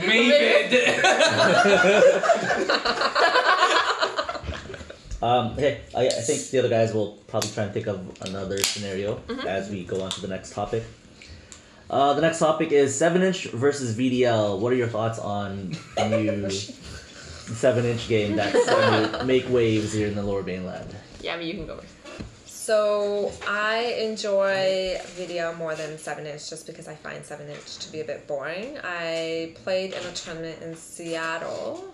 We did it together, right? Yeah. Was that the rubber one. That was rubber Was though. rubber one? I'm not sure. Anyway, I thought that it's not as exciting as video. Like video, there's just so much going on. Where 7-inch, it's like, okay, let's chat, and then you throw one ball, I'll wait here, and then now we have to wait for them to throw, so we have to wait even more. So it's just a lot of waiting. I know there's a lot of strategy involved. It's just not for me, just because I love the intensity and the quickness of video, and that's what I'm used to. But these two play. So yeah, I my first time playing 7-inch was with Yam 2 at the Seattle tournament. My initial impression of it was the same. I thought it was like very slow pace coming from like a 1-2 minute game of like our VDL style as opposed to the 7-inch. The first time playing the 7-inch foam, though, I found was a little bit better because the first time we played was with the rubber balls. When I played with the 7-inch foam, was a lot better because I find that it's advantageous for me because it's easier for me to grip and therefore easier to throw. So I do like it in that sense. I would say that the downfall for me was the same thing, as I found it to be much more slow paced. I didn't like the fact that you're talking a while and waiting for the person. One thing I know it's a strategic thing, but I really hate not knowing who's throwing at you and who's throwing, and it's just like, they all have 4 balls, they're talking, and you're like, shit, I don't know who's throwing at me, I don't know what's being thrown. I'm like, it's just stressful in a different way, but I do prefer the intensity and the fast pace and the quick turnaround of the VDL style.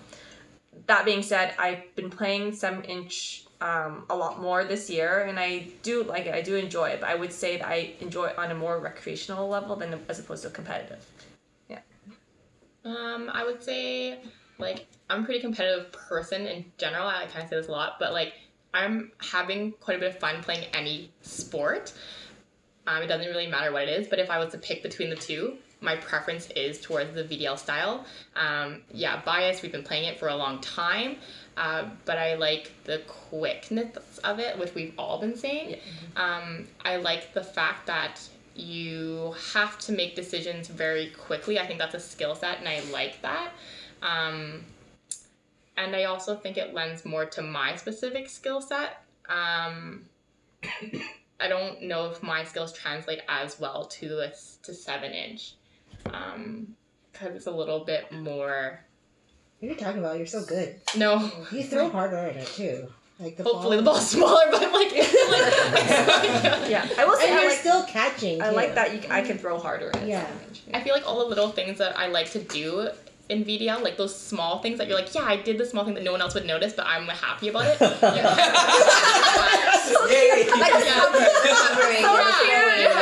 Like those things. That's true, because no one really notices the little things that we do sometimes. Like, but I feel so happy about them. I feel happy too. Yeah. Like, there are some times where somebody's like charging at like Sung, for instance, and I do a fake throw, and then he like stops, and then he throws it at Sung, and then Sung makes a catch, and I'm like, that was on me. Did it? Everybody's like, yes, good job, Sung. What did you do to fake throw? Like, you deserve 100% of that credit, and he deserves 0%. Yes. That's what I mean in terms of like, Thank you. those things I really enjoy, and I feel like that makes it feel like more team-like. I really like team sports. I don't really enjoy individual sports. So I guess like, yeah, those little things that I like doing and like I appreciate, or I pride myself in doing in VDL, I can't do those things. Not the big flashy plays like killing someone, or like even like sometimes making the big catch. Obviously those are great, but like, oh yeah, like I split those balls so well so that or like I was smart enough to think about what would happen, so I would like, even like we're talking about the strategies, it's like, oh, where would you stand to like shag, or where would you do these things? Like, I can't like do those things as much anymore in 7-inch because it's like, I know there's other types of strategies, but those types of really small, intricate team strategies, I feel like either I don't know them yet, which is a huge possibility too, because I haven't been playing it as long, but I think there's just a little bit fewer of those because the game is not as fast. Because it's one rush, like there was one event, there's another event, there's no like these in between, there's not as many in between moments where I'm like, ball count is a thing, I have to make sure I distribute this properly, I have to make sure I do these tiny things that no one else knows, but like makes me happy. I like that because it's fast paced, there's so many more variables, and like with the 7-inch, it's very structured strategy, it's very, very structured. It's like, you know what you're gonna do, this scenario is gonna happen, and this scenario is gonna happen. I think a lot of people prefer 7-inch because of the structure and like the easiness of being able to calculate the strategy. I much prefer the variables and like the you can't really predict what's happening with our VDL style because so many different scenarios can happen. It's so dependent on who's there and not what they're doing, right? It's more so like the person themselves. So you just kind of have to get to know the player themselves as opposed to just knowing the placement of people. Yeah, I agree. It's so much structure that it's like, oh, it should be done this way. Like this is the way the game's played, and then VDL or the style is like more fluid. So like, basically like whatever your preference is, right? Like a lot of people who used to play the VDL or 8-inch 8.25 style much prefer the 7-inch style now. I think it depends on like the person. If you are if your strong skills are that you have a great arm, you have a great catch, like those skills are like your strong suits, like I think 7-inch is a really great area for you. If like I don't feel so great about my throw, but I like these other little things I do, then VDL might be what you enjoy more. Yeah. Or, I think there was an SDL tournament, the SDL tournament that I last played at for 7-inch. I was watching one of the games where because the games have a bunch of shaggers, right? And then there's like 2 corner shaggers that were just like standing there. It's like, oh, if the ball passes their way, they would just like grab it. And I see Lauren on one side, she's like running everywhere. It's like Speedy Gonzalez over here. That's what you're supposed to do. Yeah, I was like, yo, running this is how you shag, guys. that's what I enjoy. Yeah. I'm like, oh, I contributed with the little things, and those things I feel like. I think it's on video, and it's like a camera. It's like, this is so fun. That's so cool. Yeah.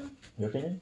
My opinion? Seven. I mean, I haven't been playing 7-inch too long yet to get an idea, but I find it is a lot slower, and then it's like turn-based almost, like it's your turn. Yeah. Okay, now it's your turn. Oh, we can actually talk. I found that concept so odd. Yeah, it's like you can have a huddle in the middle of the game, and I find that kind of odd. I like the fast pace of VDL, and I feel like I'm better at VDL than 7-inch too. So, catching isn't much of an issue in 7-inch. Like it's not. You can just dodge it and you're Yeah, fine. yeah, you can dodge easily, right? It's more dodging, and then also I don't like the fluky kind of things where you block and it like hits you and it hits you and then they're all out again. I don't really like that either, and also the catching. The team catch. Yeah, well, I guess that's kind of makes it exciting. Yeah, it's exciting. I But like those parts a little Yeah, bit. it's not the little things. Yeah, the little, like everything that's like extra team. the catching. Yeah, I think the catching is okay, but the actual Deflection hits and stuff. Yeah. Do you That's find that, in 7-inch, like if you get hit and someone else catches it, you're safe, right? Yeah. But now, when you go back to Vidia, if you get hit and it goes up, are you going to react to try to catch it, or are you going to let your teammate go? Do you get what I mean? Yeah. Do you guys get The transition back. Yeah, Yeah. can you That's transition fine. back? Yeah.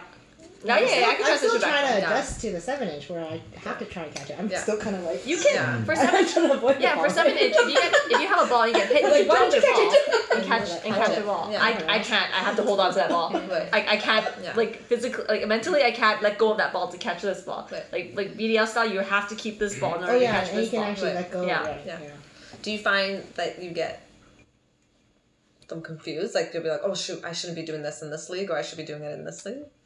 I find it hard when transitioning from VDL to 7-inch, but not the other way around, because VDL is the original that I played, right? So it's hard to adapt to the 7-inch rules more for, I guess, for us in general, because we've been playing the VDL style for so long. Yeah. That transitioning to rules or what's allowed, what's not allowed for 7-inch is harder. Because I feel like if it hit you and I was here, I'd be like, catch it, go. But Yeah, even you- though if it's but me you and wouldn't- me, your I reaction wouldn't touch wouldn't it. be, right? I wouldn't touch it. Be like, you get your Yeah, ball, yeah. go. But I could easily just be like, I'm like, to get save it! you. I'm sorry, I didn't it's get good. it. Yeah. So I think that I would get really confused. I'm like, what are you doing? Go get your ball. Yeah. But really, I could just like grab it. Yeah. Right? All right. So the next topic is up and comers. Is this specifically for girls, guys, or both? Who asked this? Who has? I'd say both. Oh, That's what I know, because you guys have been coaching, doing coaching and stuff during regular season. You guys said and I know I don't think we've seen a lot of new wave of players in a while, and I think now they're starting Right to now. come up now, right? Is there any particular people that you guys think that are going to be the next generation? So it would be I guess the new Hot Pot or Chocolate Factory. I will say in the past year or two, I think the New Win sisters have really improved a lot. Especially starting off going to Wins drop-ins and then playing on several teams together. They both have improved a lot. I know Christina's been playing for a long time with her Oaktown team, but as soon as she broke out of it, she started playing way more. And then she brought her Jobama in, and they've been playing for a long time. Yeah. And she's playing SDL. She's playing SDL, she's playing 7-inch, she's doing the whole thing. And so whenever someone wants a sub, she's like, she's there. So prime example of someone who plays several times, plays very often, plays with several different lots of different kinds of people, and is learning very quickly. Yeah. Shout out Oh, shout out. to New Win sisters. And also shout out to Jamie. So, Oh, yeah? Jamie. Chan. Jamie Chan. Oh, Shout out to Jamie Chan. Headhunter Again. Her She's- technique is There you go. She's up and coming. You hear that, Jamie? Yeah. Yam says your Technique's- technique is like this. perfect. Yeah. You guys hear the Jamie story of when she hugged Sival? When she what? When she what? When she hugged Sival. She hugged one time. Sival? Yeah. So I think it was at SDL playoffs, Yeah. and Jamie was coming to sit with us on the bench, and CV was like crossing the court, right? And she gave Sival a hug, and then when she approached us on the bench, he's like, "I just touched a dodgeball gun."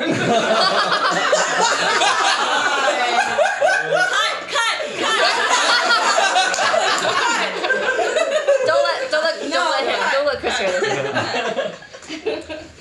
There are actually, I would say there are a lot of players from coaching that are very athletic. Like they have the catching, they have the throwing, they've got it all. Yeah. But they're playing on teams that aren't able to move up to because they don't have the teamwork down. But they're so talented that they could easily play in tier 1 just because of their skill set. Yeah. Like, I think what's missing is just to have them work as a team and like with their players. That's the only thing. I know a lot of faces. I'm like, oh yeah, they're really good, but I don't remember their names. Yeah. So. I hear Dylan's name being Dylan. thrown around a Yeah. lot. Yeah. Yeah. Go ahead. Yeah, we played against in Witten's league. So him and Antonia and who else? And Keith. Keith was hard too. Keith, Yeah, Hubert, Hubert. Yeah. the We're Soriano actually- brothers. We're actually playing with me and Sang and Enzo Nice. and Kevin. We're playing with Keith. Because they want to, I think they're joining an open TLC team and they wanted some coaching and they want to play with us. So, yeah, we decided to play with, was it Keith, Hubert, and Cynthia? Yeah. Those three. What was the So- team name? No slaps for son. So I was like, I was kind of hesitant because I'm okay to take on one person, but like 3 new players is going to be tough, right? And then it's a TLC night because we're playing on Monday nights. Monday. So I was like, because I was very hesitant. So I was like, before I say yes, I'm like, Sang, can you guarantee we'll be in tier 1? Because I don't like to be in tier 2 because I always like to film the games and I don't want to be on another court when we're tier 2, right? And then he's like, yeah, we'll be in tier 1. And I was like, if we're not in tier 1, I get to slap you 10 times. Oh, so at the same time, or spread out whenever you want. Go and put the Dale slap in. Well, I still have that. Marshall and Barney. The 2 people that come to mind. Sorry, we used to. No, go ahead. Oh, the 2 people that come to mind for me are, yes, Dylan, and then the other person that comes to mind for me for a female would be Maggie. Oh, Maggie's so good. Maggie. He called it. We like. Remember the girl that hit in the face? He's like, On the line? oh, we actually very good. Yeah. There's also Erin Lee. She does a lot of Nancy's sister. sister. Yeah, Nancy's sister. Yes. Oh, yes. Yeah. She's not Nancy's. She looks like Yeah. Nancy. I played with. We convinced Enzo that I was Nancy's sister. And then he actually went up to her, so I hear you're Nancy's sister. And then she's like, why does everybody keep saying that? And then he's like, fuck you, Dad.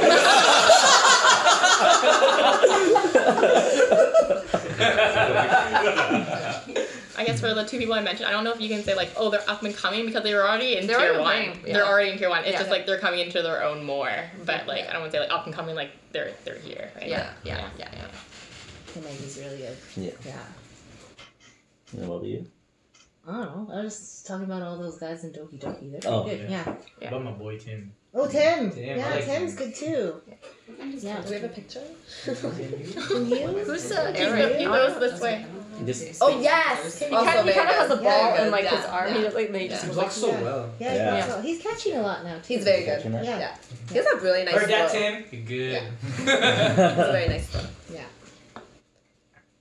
Yep, so that's up and comers. The next and last topic right now, unless you guys can think of another scenario, is your opinion on all girl teams. So I love all girls teams. I had an all girls team. Maybe my first one was Classy Plastics, and I'm like really good friends with all those girls now. I'm just like, it's just really fun playing an all girls team. Like you get to play all the different roles, and I play a lot of I play in a lot of like tournaments with like all girls teams. Yeah. I've been playing. Maybe a few. Yeah. Yeah. We put like me, Yami, Carrie, and Helene, and Stella, Carolyn, Tina. We were playing like the Christmas tournament almost every year, and it's so much fun, especially when it's a co-ed environment. People just like tend to cheer you on even more. They're rooting for all girls teams, and in regular season, you're like almost very likely to win Spirit. Or even playoffs. What was that team that you were on? Oh, you almost won tier 1. No. We almost beat the second team. Like we beat. Second right team. No, you were in tier 1. Weren't you? We were tier 1. Yeah. It was like we were tier you were 1, third or something. But we lost the first match, and then we were in loser bracket, and then we beat Vinny's team. Nice. And we were like down to 1. Yeah. And then Mary Chris just like killed everybody and made a catch. She was really good. Yeah. Then Wincy closed out, and then the 5th game, Wincy had to go into a showdown to win that match. So we won that match, and then we had to play Kyle's team after, which is like Kyle, Samko, you, Enzo, Michael, and Danny. Yes. Yeah. And we took 5 games. Oh, nice. And that's like... I remember that. Yeah. You guys were catching every single ball that was being thrown. It was and crazy. And it was crazy because like everyone was watching. And, like people from the other courts came to our court, and they were cheering us on. And I was like, "Oh, this is so good." I think you should bring the team back. I was like, I never got cheered on when on CV's teams.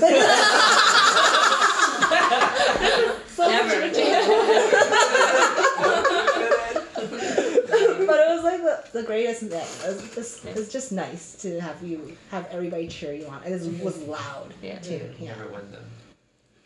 Going over, it's hard. It's very, very hard. You should bring the team back. I know. We tried, but it's hard. Yeah. It's hard. There are still like quite a few all girls teams in the league right now. Like I think Leslie's on Boobies. one, right? And is the other one the girls' night out? Is that team still around? Karen Gills. No. Sharon Gills? Balls No. optional. Then like Boobies team is actually Leslie's, right? There's ours? Yeah, Boobies is Leslie's. Wednesday one too. Lower tier. Resting bitch faces. Oh yeah, that's it. See, like I think all girls teams are fine. I think like it's just it like lifts the atmosphere in the gym too. Like people aren't as serious. I find, yeah. It's just hard on Thursday because there's not that many people to ask anymore. If there's an all girls team, like, oh, there goes all the girls that are left playing. Yeah.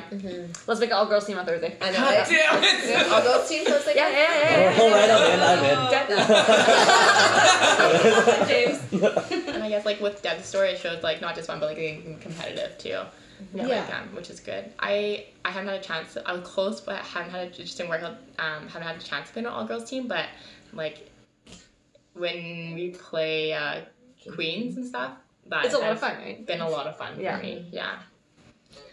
I really like playing on an all-girls team because I find that girls are so much more patient than guys are. Like more teamwork, right? So much more teamwork. You're not yelling at your teammates to calm down, to relax. It's just, you feel like you can go together, you can wait, you don't have to pick up a ball the moment it comes near your feet.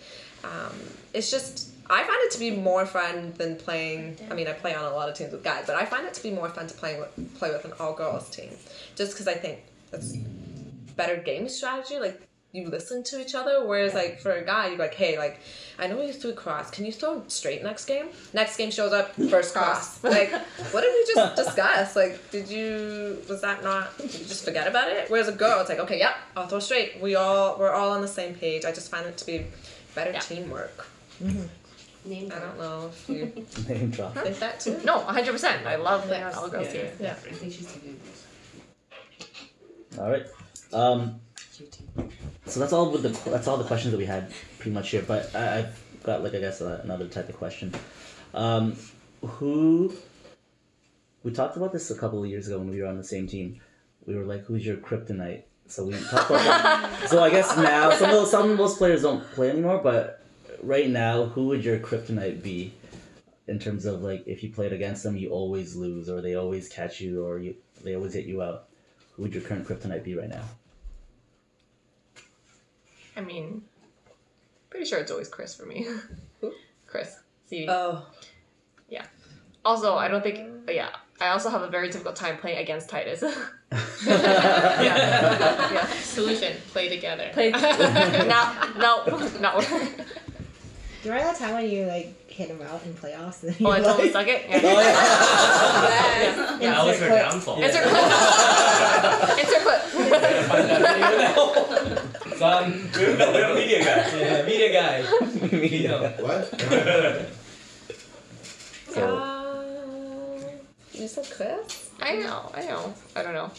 I think I just get hit in the face too many times. And I just like, oh fuck, I'm gonna go walk off now. For me, it's people like I don't know if I ever caught you. Like it's your the throw style. You can call the my ball more. the like a small dip. I'm like, okay, yeah, it's fine. But the ones that are like these ones. Or Because not, it's not my It's only going favorite. 15 miles per hour. You're going like this already. It doesn't actually dip, it just drops. It's momentum. Yeah, not my favorite. Always jam my fingers. Oh No. man.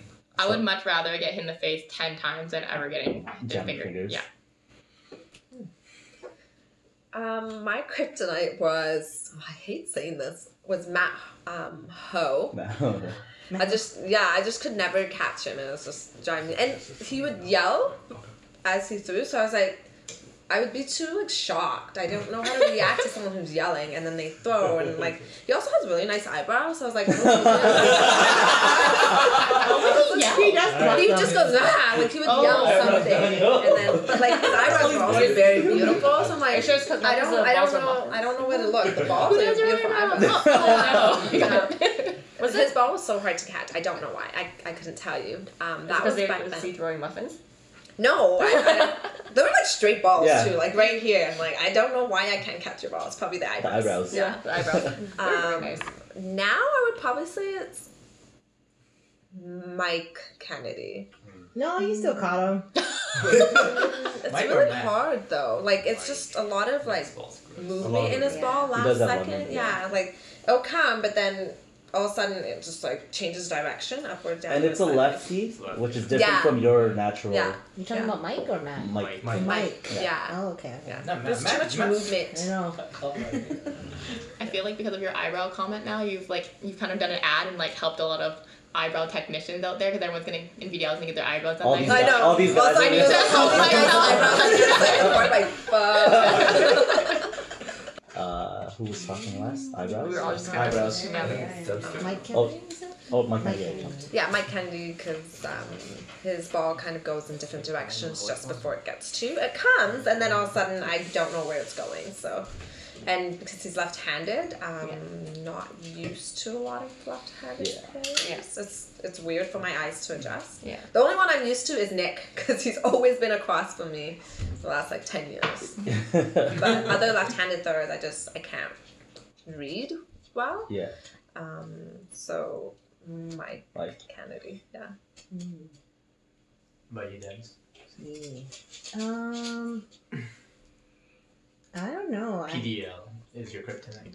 RDL. RDL. I don't know. I have a hard time with Batia. I don't know why. No look. Because he's not. Yeah, but I know. He's doing a no look. What are I you? know he's doing a no look, but I don't know why. Still don't look. I still can't catch it.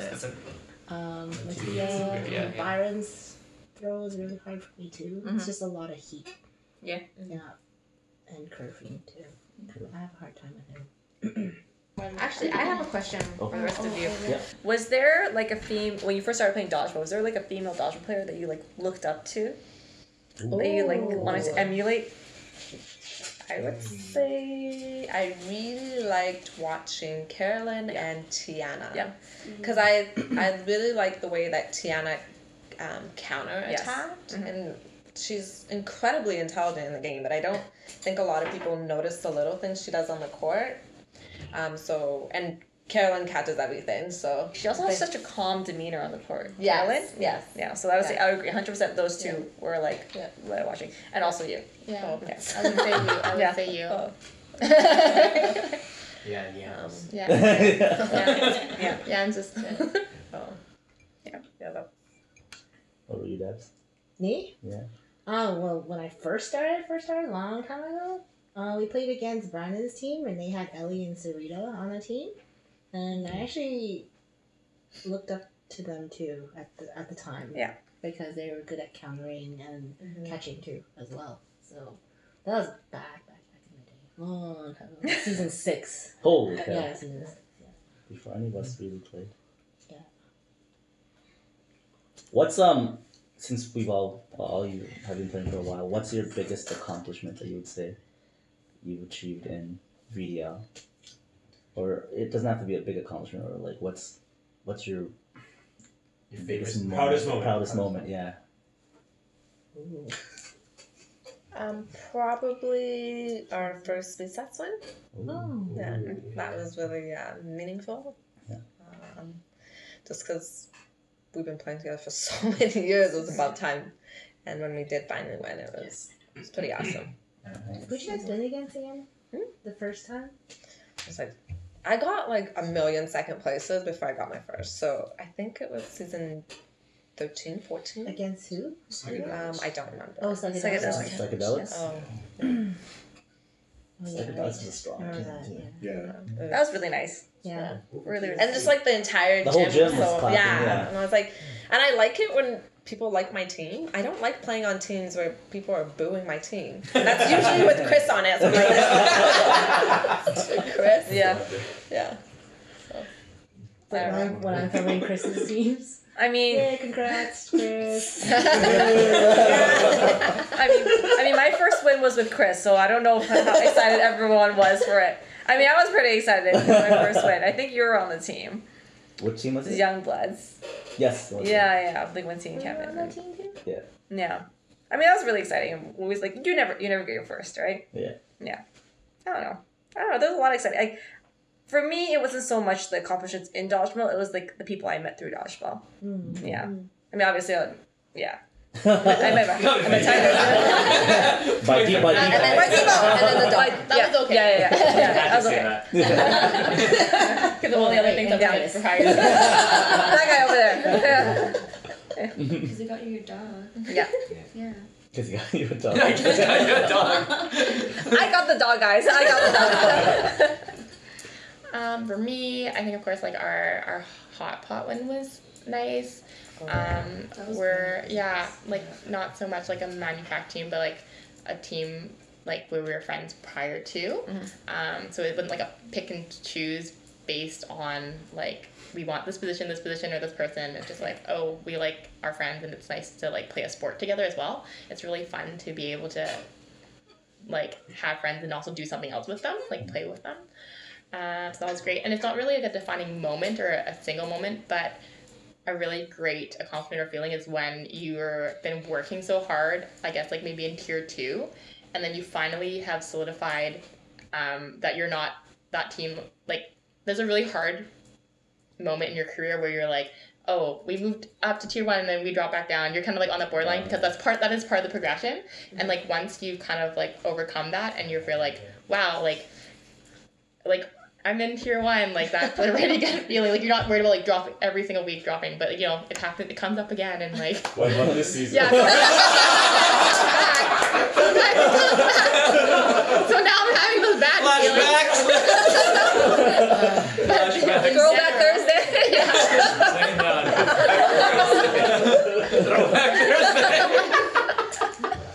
Oh no. Sorry, Lauren. But in general, it made me feel good. Yeah. Abs. I don't know. There's just too many. No. How many exactly? I wear them all. No, actually, I like our win with rectums. Remember? Oh, my first one. Yeah, that was your first win because we were such underdogs, and there was like a Coop's team at the time was like super stacked. Had Shane Babu and Rogan and you two. Yams and Ghost of Dodgeball Pass. I was on Ghost, right? Yeah. And you guys were rectums. Sorry, what season was this? She's saying her best moment when they beat you. I was gonna ask it. Who was on your team, James? Just me, James, Donald, Carson, Luke, and Kat. Yeah. No subs, just us 6. That was your first one, and was that second one? Oh, And, nice. and Luke's first one as well. Yeah. Oh, nice. It was where Time ago. you made that huge catch on the ground, like you. The dive one. Yeah. Yeah. But before that, Luke had to do a sliding catch. Yeah. What Like, And that was like an elimination game too. Yeah. Yeah, because we were underdogs, so it was a good accomplishment. Because you're not the favorite. Because when you're the favorite, no one's really cheering for you. Again, like I like a team that people are cheering for you, right? We So also like winning. So. I also like winning too, but I don't like a stacked team. It's not at least because the first win I got, it was kind of a stacked team. I had CT and Coop. He was so scary to throw at. He threw really well. And, so it was always like that's why Is that Ninja Please? Or almost didn't happen. Almost didn't happen. Yeah. So like, because like even Mike at the time, he didn't want him to play on Spartans because he was just too good at the time. It would just be unfair for him to play on Spartans. So he never allowed him to play on Spartans. And then, so that's why Coop made his own team, Ballistics, without Mike. Oh, on Mondays. Yeah, on Mondays. So, yeah, at the time it was like CT and Coop, and it was like more of a stag team, and it wasn't as fun. Right. Well, it was a good team, but Yeah. just I didn't have to do anything. I felt like I didn't contribute at all, right? So. I know what you mean, but like sometimes you win and like, oh, did I touch a ball? Actually, I don't think I contributed in Rectos. It's all good. It's all good. It's your first two. You did nothing. Yeah. Do you guys have anything else to add on? Any other? Yeah, we didn't have an ask who's the most freest catch. Yeah, the opposite. Oh, okay. Yeah, opposite of kryptonite. Opposite of kryptonite, who's your favorite person to go against? Answer. You can answer it. Tyson? Tyson. You always catch Tyson. Throw an 8. The time when you and him were together. I know. And he was like, "What are you doing?" I'm like, "I'm tired." Oh, that was amateur, right? Yeah. That was mad. So I was just like, "Okay, let me come up here and go with you." And he had already released the ball, and you're like, And then he looked at you. He looked at you. And you went. Yeah. I think it's easier for newer players or like players that want to talk to us to come talk to us because we don't want to go talk to you and be like, here's my advice for you. Oh, hey, that was wrong. Yeah. Like, Like, we're not gonna go do that because we don't want to be a dick. And not everyone wants to learn. Right, not everybody Yeah. cares, right? Yeah. Like Yeah. if you want like criticism or feedback, come talk to us about it. So then we can sit down and talk to you. The other thing I noticed when we were coaching, I don't know if you guys noticed, but I would go up to a team, like, okay, I'm just gonna go up to a team. I'm like, oh, like, hi, I'm Yams, like, how long have you guys been playing? And they're like, oh, 2 years. And like, oh, like, are you here for fun? Or would you are you guys wanting to learn? Or like, we're just here for fun. So I'm like, okay, bye. I was like, walk away, I found that most teams there were just for fun. They're for fun, right? Like, we don't know who wants to learn unless they come up to us and actually ask us. I did like that one team that like messaged Trong for like specific coaching. Yes. Yeah. And then that way you knew everyone on a team wanted the coaching. So I did like Takes away that awkwardness. Yes, you're like, hey. Yeah. You want to learn? No, we're here for fun. Okay. Yeah, I mean that's kind of how I started too. Where at the beginning of when I started playing, I played with friends and just like regular teams that because I'm still trying to learn. But eventually, like I wanted to stay in that team, but they don't see the same vision that I have. Like I want to get better, but they want to stay in the low divs and just like have fun through the night. So like eventually I had to leave that team and like find people that kind of want to play competitive as well. And that's how I ended up like in my head, like I didn't have a problem like talking to people. Like, I want to get better. How do I do this? Like I want to ask people to like play on the same team as them. But I find like a lot of newer players, there's not that many people that have the same drive as what I guess most of us used to have when we were starting out. Like, I don't know if it's like a generation thing or I'm not really sure. But I just find there's not that many people that have the same competitive drive. And that's why there hasn't been that many newer people climbing up the tier 1. I also think like it's harder because there are so many teams that are like solidified. Like if you look at a night, some team like the number of teams that can fit in tier 1, like it's tight. Yeah.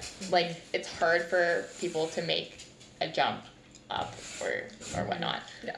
I also think like I'm trying to think back to when I first started. There's no way I would have went up to anyone like just because of my own personality and been like, hey, can you help me? It's just not. When I don't know someone, I don't feel comfortable.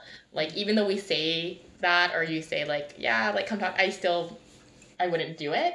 But I don't know, maybe it would help if like someone was specifically marked and like you put a sticker on your shoulder and it's like I can help you. the person like the VDL like indicate or whatever league indicates like 5 people in the night and if I know that they're specifically there to do that, I don't feel as awkward. Like you mark them and you be like, yeah, tonight this so and so are open for questions. Like that's what they're here for. Like they're playing, of course, but they've volunteered for that. That would make me feel more comfortable if someone knew. 100%. Yeah. And then rather than randomly like picking someone that I kind of thought was kind of good and just like hello, like my name, and then getting shoved away, or just being like. I don't know. Like I feel awkward in general approaching someone I don't know, but if I know that they're expecting that, I would feel a little bit better. Yeah. Yep. I agree. 100% agree. But would you actually make a team with someone like someone who's trying to go up to tier Absolutely. 1? Yeah. I If they would. ask you. Yeah. I would. No, Because some people are very cliquey, right? In tier 1, they have their team set, right? Or they want to play with their friends, and That's definitely it's hard to actually break through that. I don't know if I would join a full team of people who want to learn because I don't know if I can. That's yeah, that's like the other way around where like and I don't know if it's as helpful. Like it's easier to help like one person at a time. Yeah, I don't think it's enough assistance. It's like if you're talking about classrooms, like best learning style is like maybe 1-to-1 or whatever. Like 1 to larger group. I don't think it'll be as helpful as quick. Yeah. I would play on a tier 2 or 3 team just because I think in order to move up, you need to move up as a team. And I don't mind teaching people how to get better because I don't think it's necessary. I think it's more about the teamwork than the actual skill of the people. Like obviously you should be able to kind of try to catch or dodge or whatever it may be. But I think it's more about the team strategy. So I wouldn't mind playing with a team and then just telling them, okay, in this scenario, this would work, or try doing this. You don't necessarily have to be the hardest thrower or best catcher, right? That's just from my experience back then when Recess first started playing. I mean, we just played as a team together, and that's how we moved up. And then eventually, obviously, our skills got better. So I wouldn't mind playing with a bunch of 2-2, 2-3 players. Can you ask that question again? No, just about the thing Lauren just said. I think if you have a team that's almost like at that tier 1 level, then like one player joining that team could make a huge difference. That's what happened with Panda Power, right? Like we were almost there, and then Byron joined our team. Granted, it was Byron, and but that that helped a lot. We just, found the most charming guy, Kevin Young, to speak with him and bug him every night. And after like a season, he joined our team. Every night. Every night you saw him, was like, hey, you gonna join our team? Eventually he came. Do you get a shirt too? What? Do you get a shirt too? Yeah, he got a shirt. Oh my god. Oh yeah, so I have a question. If you're gonna coach a team that's already played a bunch of tier 2 seasons, and they want to break out in tier 1. If you join them, would you want them to start in tier 2 and climb up, or start tier 1 right away and like learn the hard way, I guess, because it is a big difference between playing in tier 1 and playing in tier 2. Just the play style of the people that play in tier 1 is so different. A lot of people. What do you guys think of that? I think you should just throw them into tier 1. Just learn, and if you get bumped down to tier 2, that's okay. You've already experienced it, so now you know what to work on when you're in tier 2, and then just come back up again. Okay. That's my opinion, though. Yeah. Some people, they prefer to like start the season nice and steady, like establish what they know, and then move up their skill set, so that you can work either way. But I think just throwing them into there and like learning firsthand what they need to work on. Yeah. Yeah. What do you guys think? I guess clarifying for me is like, have they ever played in tier 1 before? Like, are they just kind of going between the two? I would say no. They've never played in tier 1. But like maybe they're like top 3 in tier 2, and like it's rare for them to go up in tier 1 yet. but they really want to get to tier 1. So would you start them in tier 1 or let them climb naturally from tier 2? I don't know. I'm kind of like torn between the two because I feel like if you have, if they have been in tier 1 before, then I feel like, yeah, like start there because you know that's what you're capable of. Like if you've only been in tier 2 because you haven't been able to break in, I don't know about just going up there just to like test it out. But I'm not like strongly like I don't have a strong held belief about either. The re-tiers are like 2 weeks or 3 weeks. It's not that. But they don't make it. Oh, I guess it's tier. Like they start tier 1 and they dropped first. It's only like 2 weeks of play, right? Not Yeah. bad. Yeah, right. And then the second re-tier is like 3 weeks, so it's not a big deal. They get stomped. But if they choose to go tier 1 and then go to tier 2, like they get stomped, it's okay. But I think either or works, right? Like, because reseeding is so, like, it recurs so frequently, so. Yeah. I guess I wouldn't feel confident if, like, I'd never been up there before to be like, I'm just gonna put my name up here just to, like, give it just because I want to see what it's like. Like, I want to earn it. Yeah. It's, like, if I've been there before, I'm like, oh, I know I can play up here, like, week or weekend. Yeah. But it's just, either way, I'm not too, like, yeah. I can see both sides of this. Personally, I would want them to be in tier 1 just because I want them, even if they're not playing well and we're getting our ass kicked, when they're off the court, I want them to see what exactly is going on in tier 1. I want to see what they're like. Look and see what they do in these different scenarios. Even if we get our ass kicked, we move down to tier 2. But being able to see the difference between how tier 1 players play as a team and tier 2 players play as a team is an advantage. So I would start in tier 1, but but in tier 2, like you could still work your way up with like, you know, you worked hard and you made it over that hump like Lauren said, right? So I can see the benefits in both, but personally I would start in tier 1 because I would want them to see how tier 1 players play. So. Cool. I think someone used to say this a lot before, like, it helps so much to watch all of Ded's videos. Yeah. Like, we used to watch those videos all the time. We used to have, like, nights and you just make it fun, and you just, like, have everyone over and you watch the videos and you learn. Because that's a way to watch and consume so much information in a very short amount of time as a group. Because it doesn't really help if, like, one person's learning something and someone else is not on the same page. You're all together. It's just, like, you can rewind things, like, play it forward.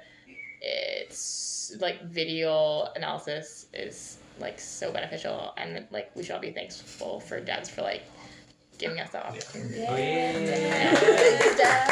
Our teams used to talk about that like all the time. All the teams that like I started out with, we used to like watching a position too. Like it's like you only play 6. Well, yeah, I only play 6.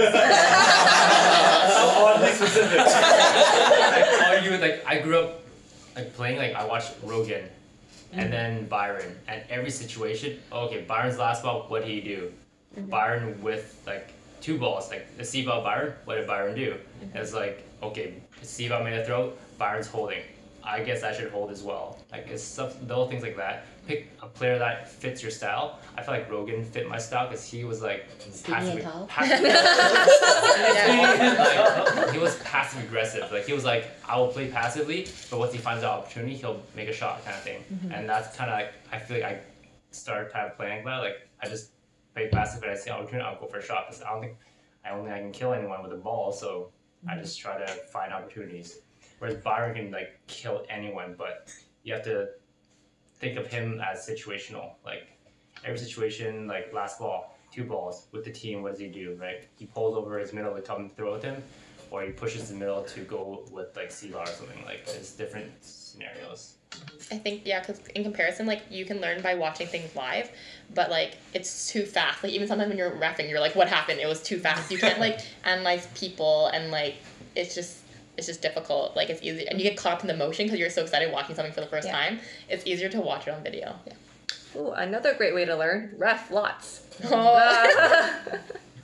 I hate roughing though, but I'm so focused on counting. I can't. But like it's a great way to like learn. Also, like when you're as a player, you can kind of like learn a little bit more about like positioning when you're watching other people do it. Yeah. I think a small note on like when you're learning how to play from watching videos, I think you should not focus on like Seaval and Byron because those are like I agree. That's true. generational talent, right? Like you should pick people that you think is an achievable goal. Like if you're like I know that makes a lot of sense. You're right. That makes You're right. a lot of sense. like anybody can reach my level, 100%. Like you just need, I don't know, just show up and you probably do it, right? Yeah. And when you're watching videos, you gotta learn effectively, right? Like, don't be like, oh, well, he threw there, but you have to understand why he threw there, or why she stopped, well, why she passed this way, why she passed that way. Try to understand why they're doing what they're doing. Yeah, it's less about the skill and it's more about the decision making, I think.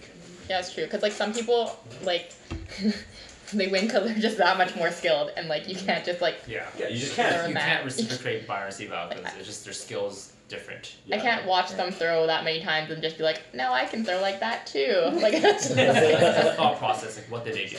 Yeah. Like I think even James, like I would say I wouldn't recommend learning from watching James play because he comes up with like amazing. No, he comes up with really clutch catches that I think only James would be able to make, and like Yeah. and he puts himself in positions where other people will not succeed, 100%.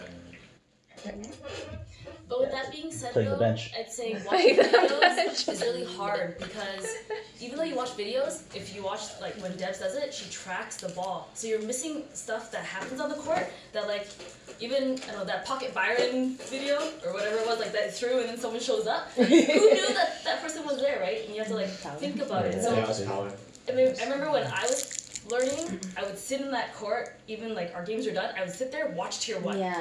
And then you like watch the situation, not necessarily having to like ask and have it analyzed, but you go, oh, like that was really smart. Oh, I should try that kind of thing.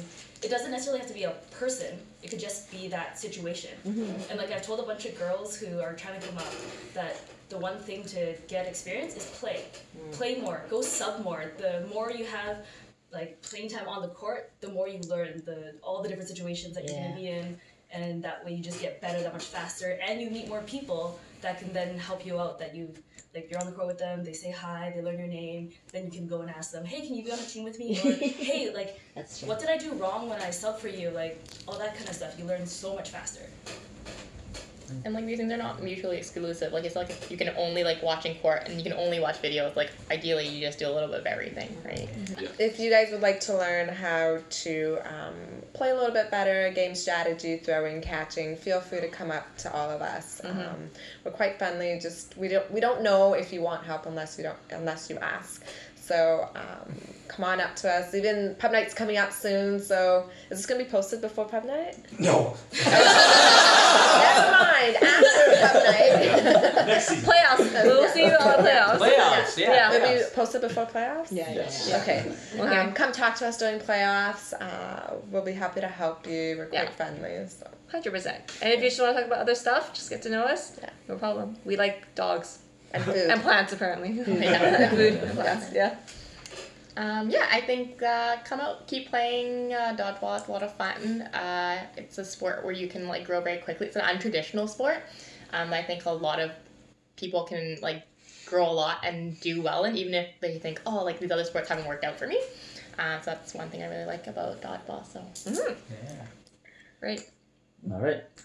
Thank you guys for watching. Hope you enjoyed this special edition of our 3-2-1 Dodgeball podcast. And like they said, if you have any questions, approach them. They're very friendly people.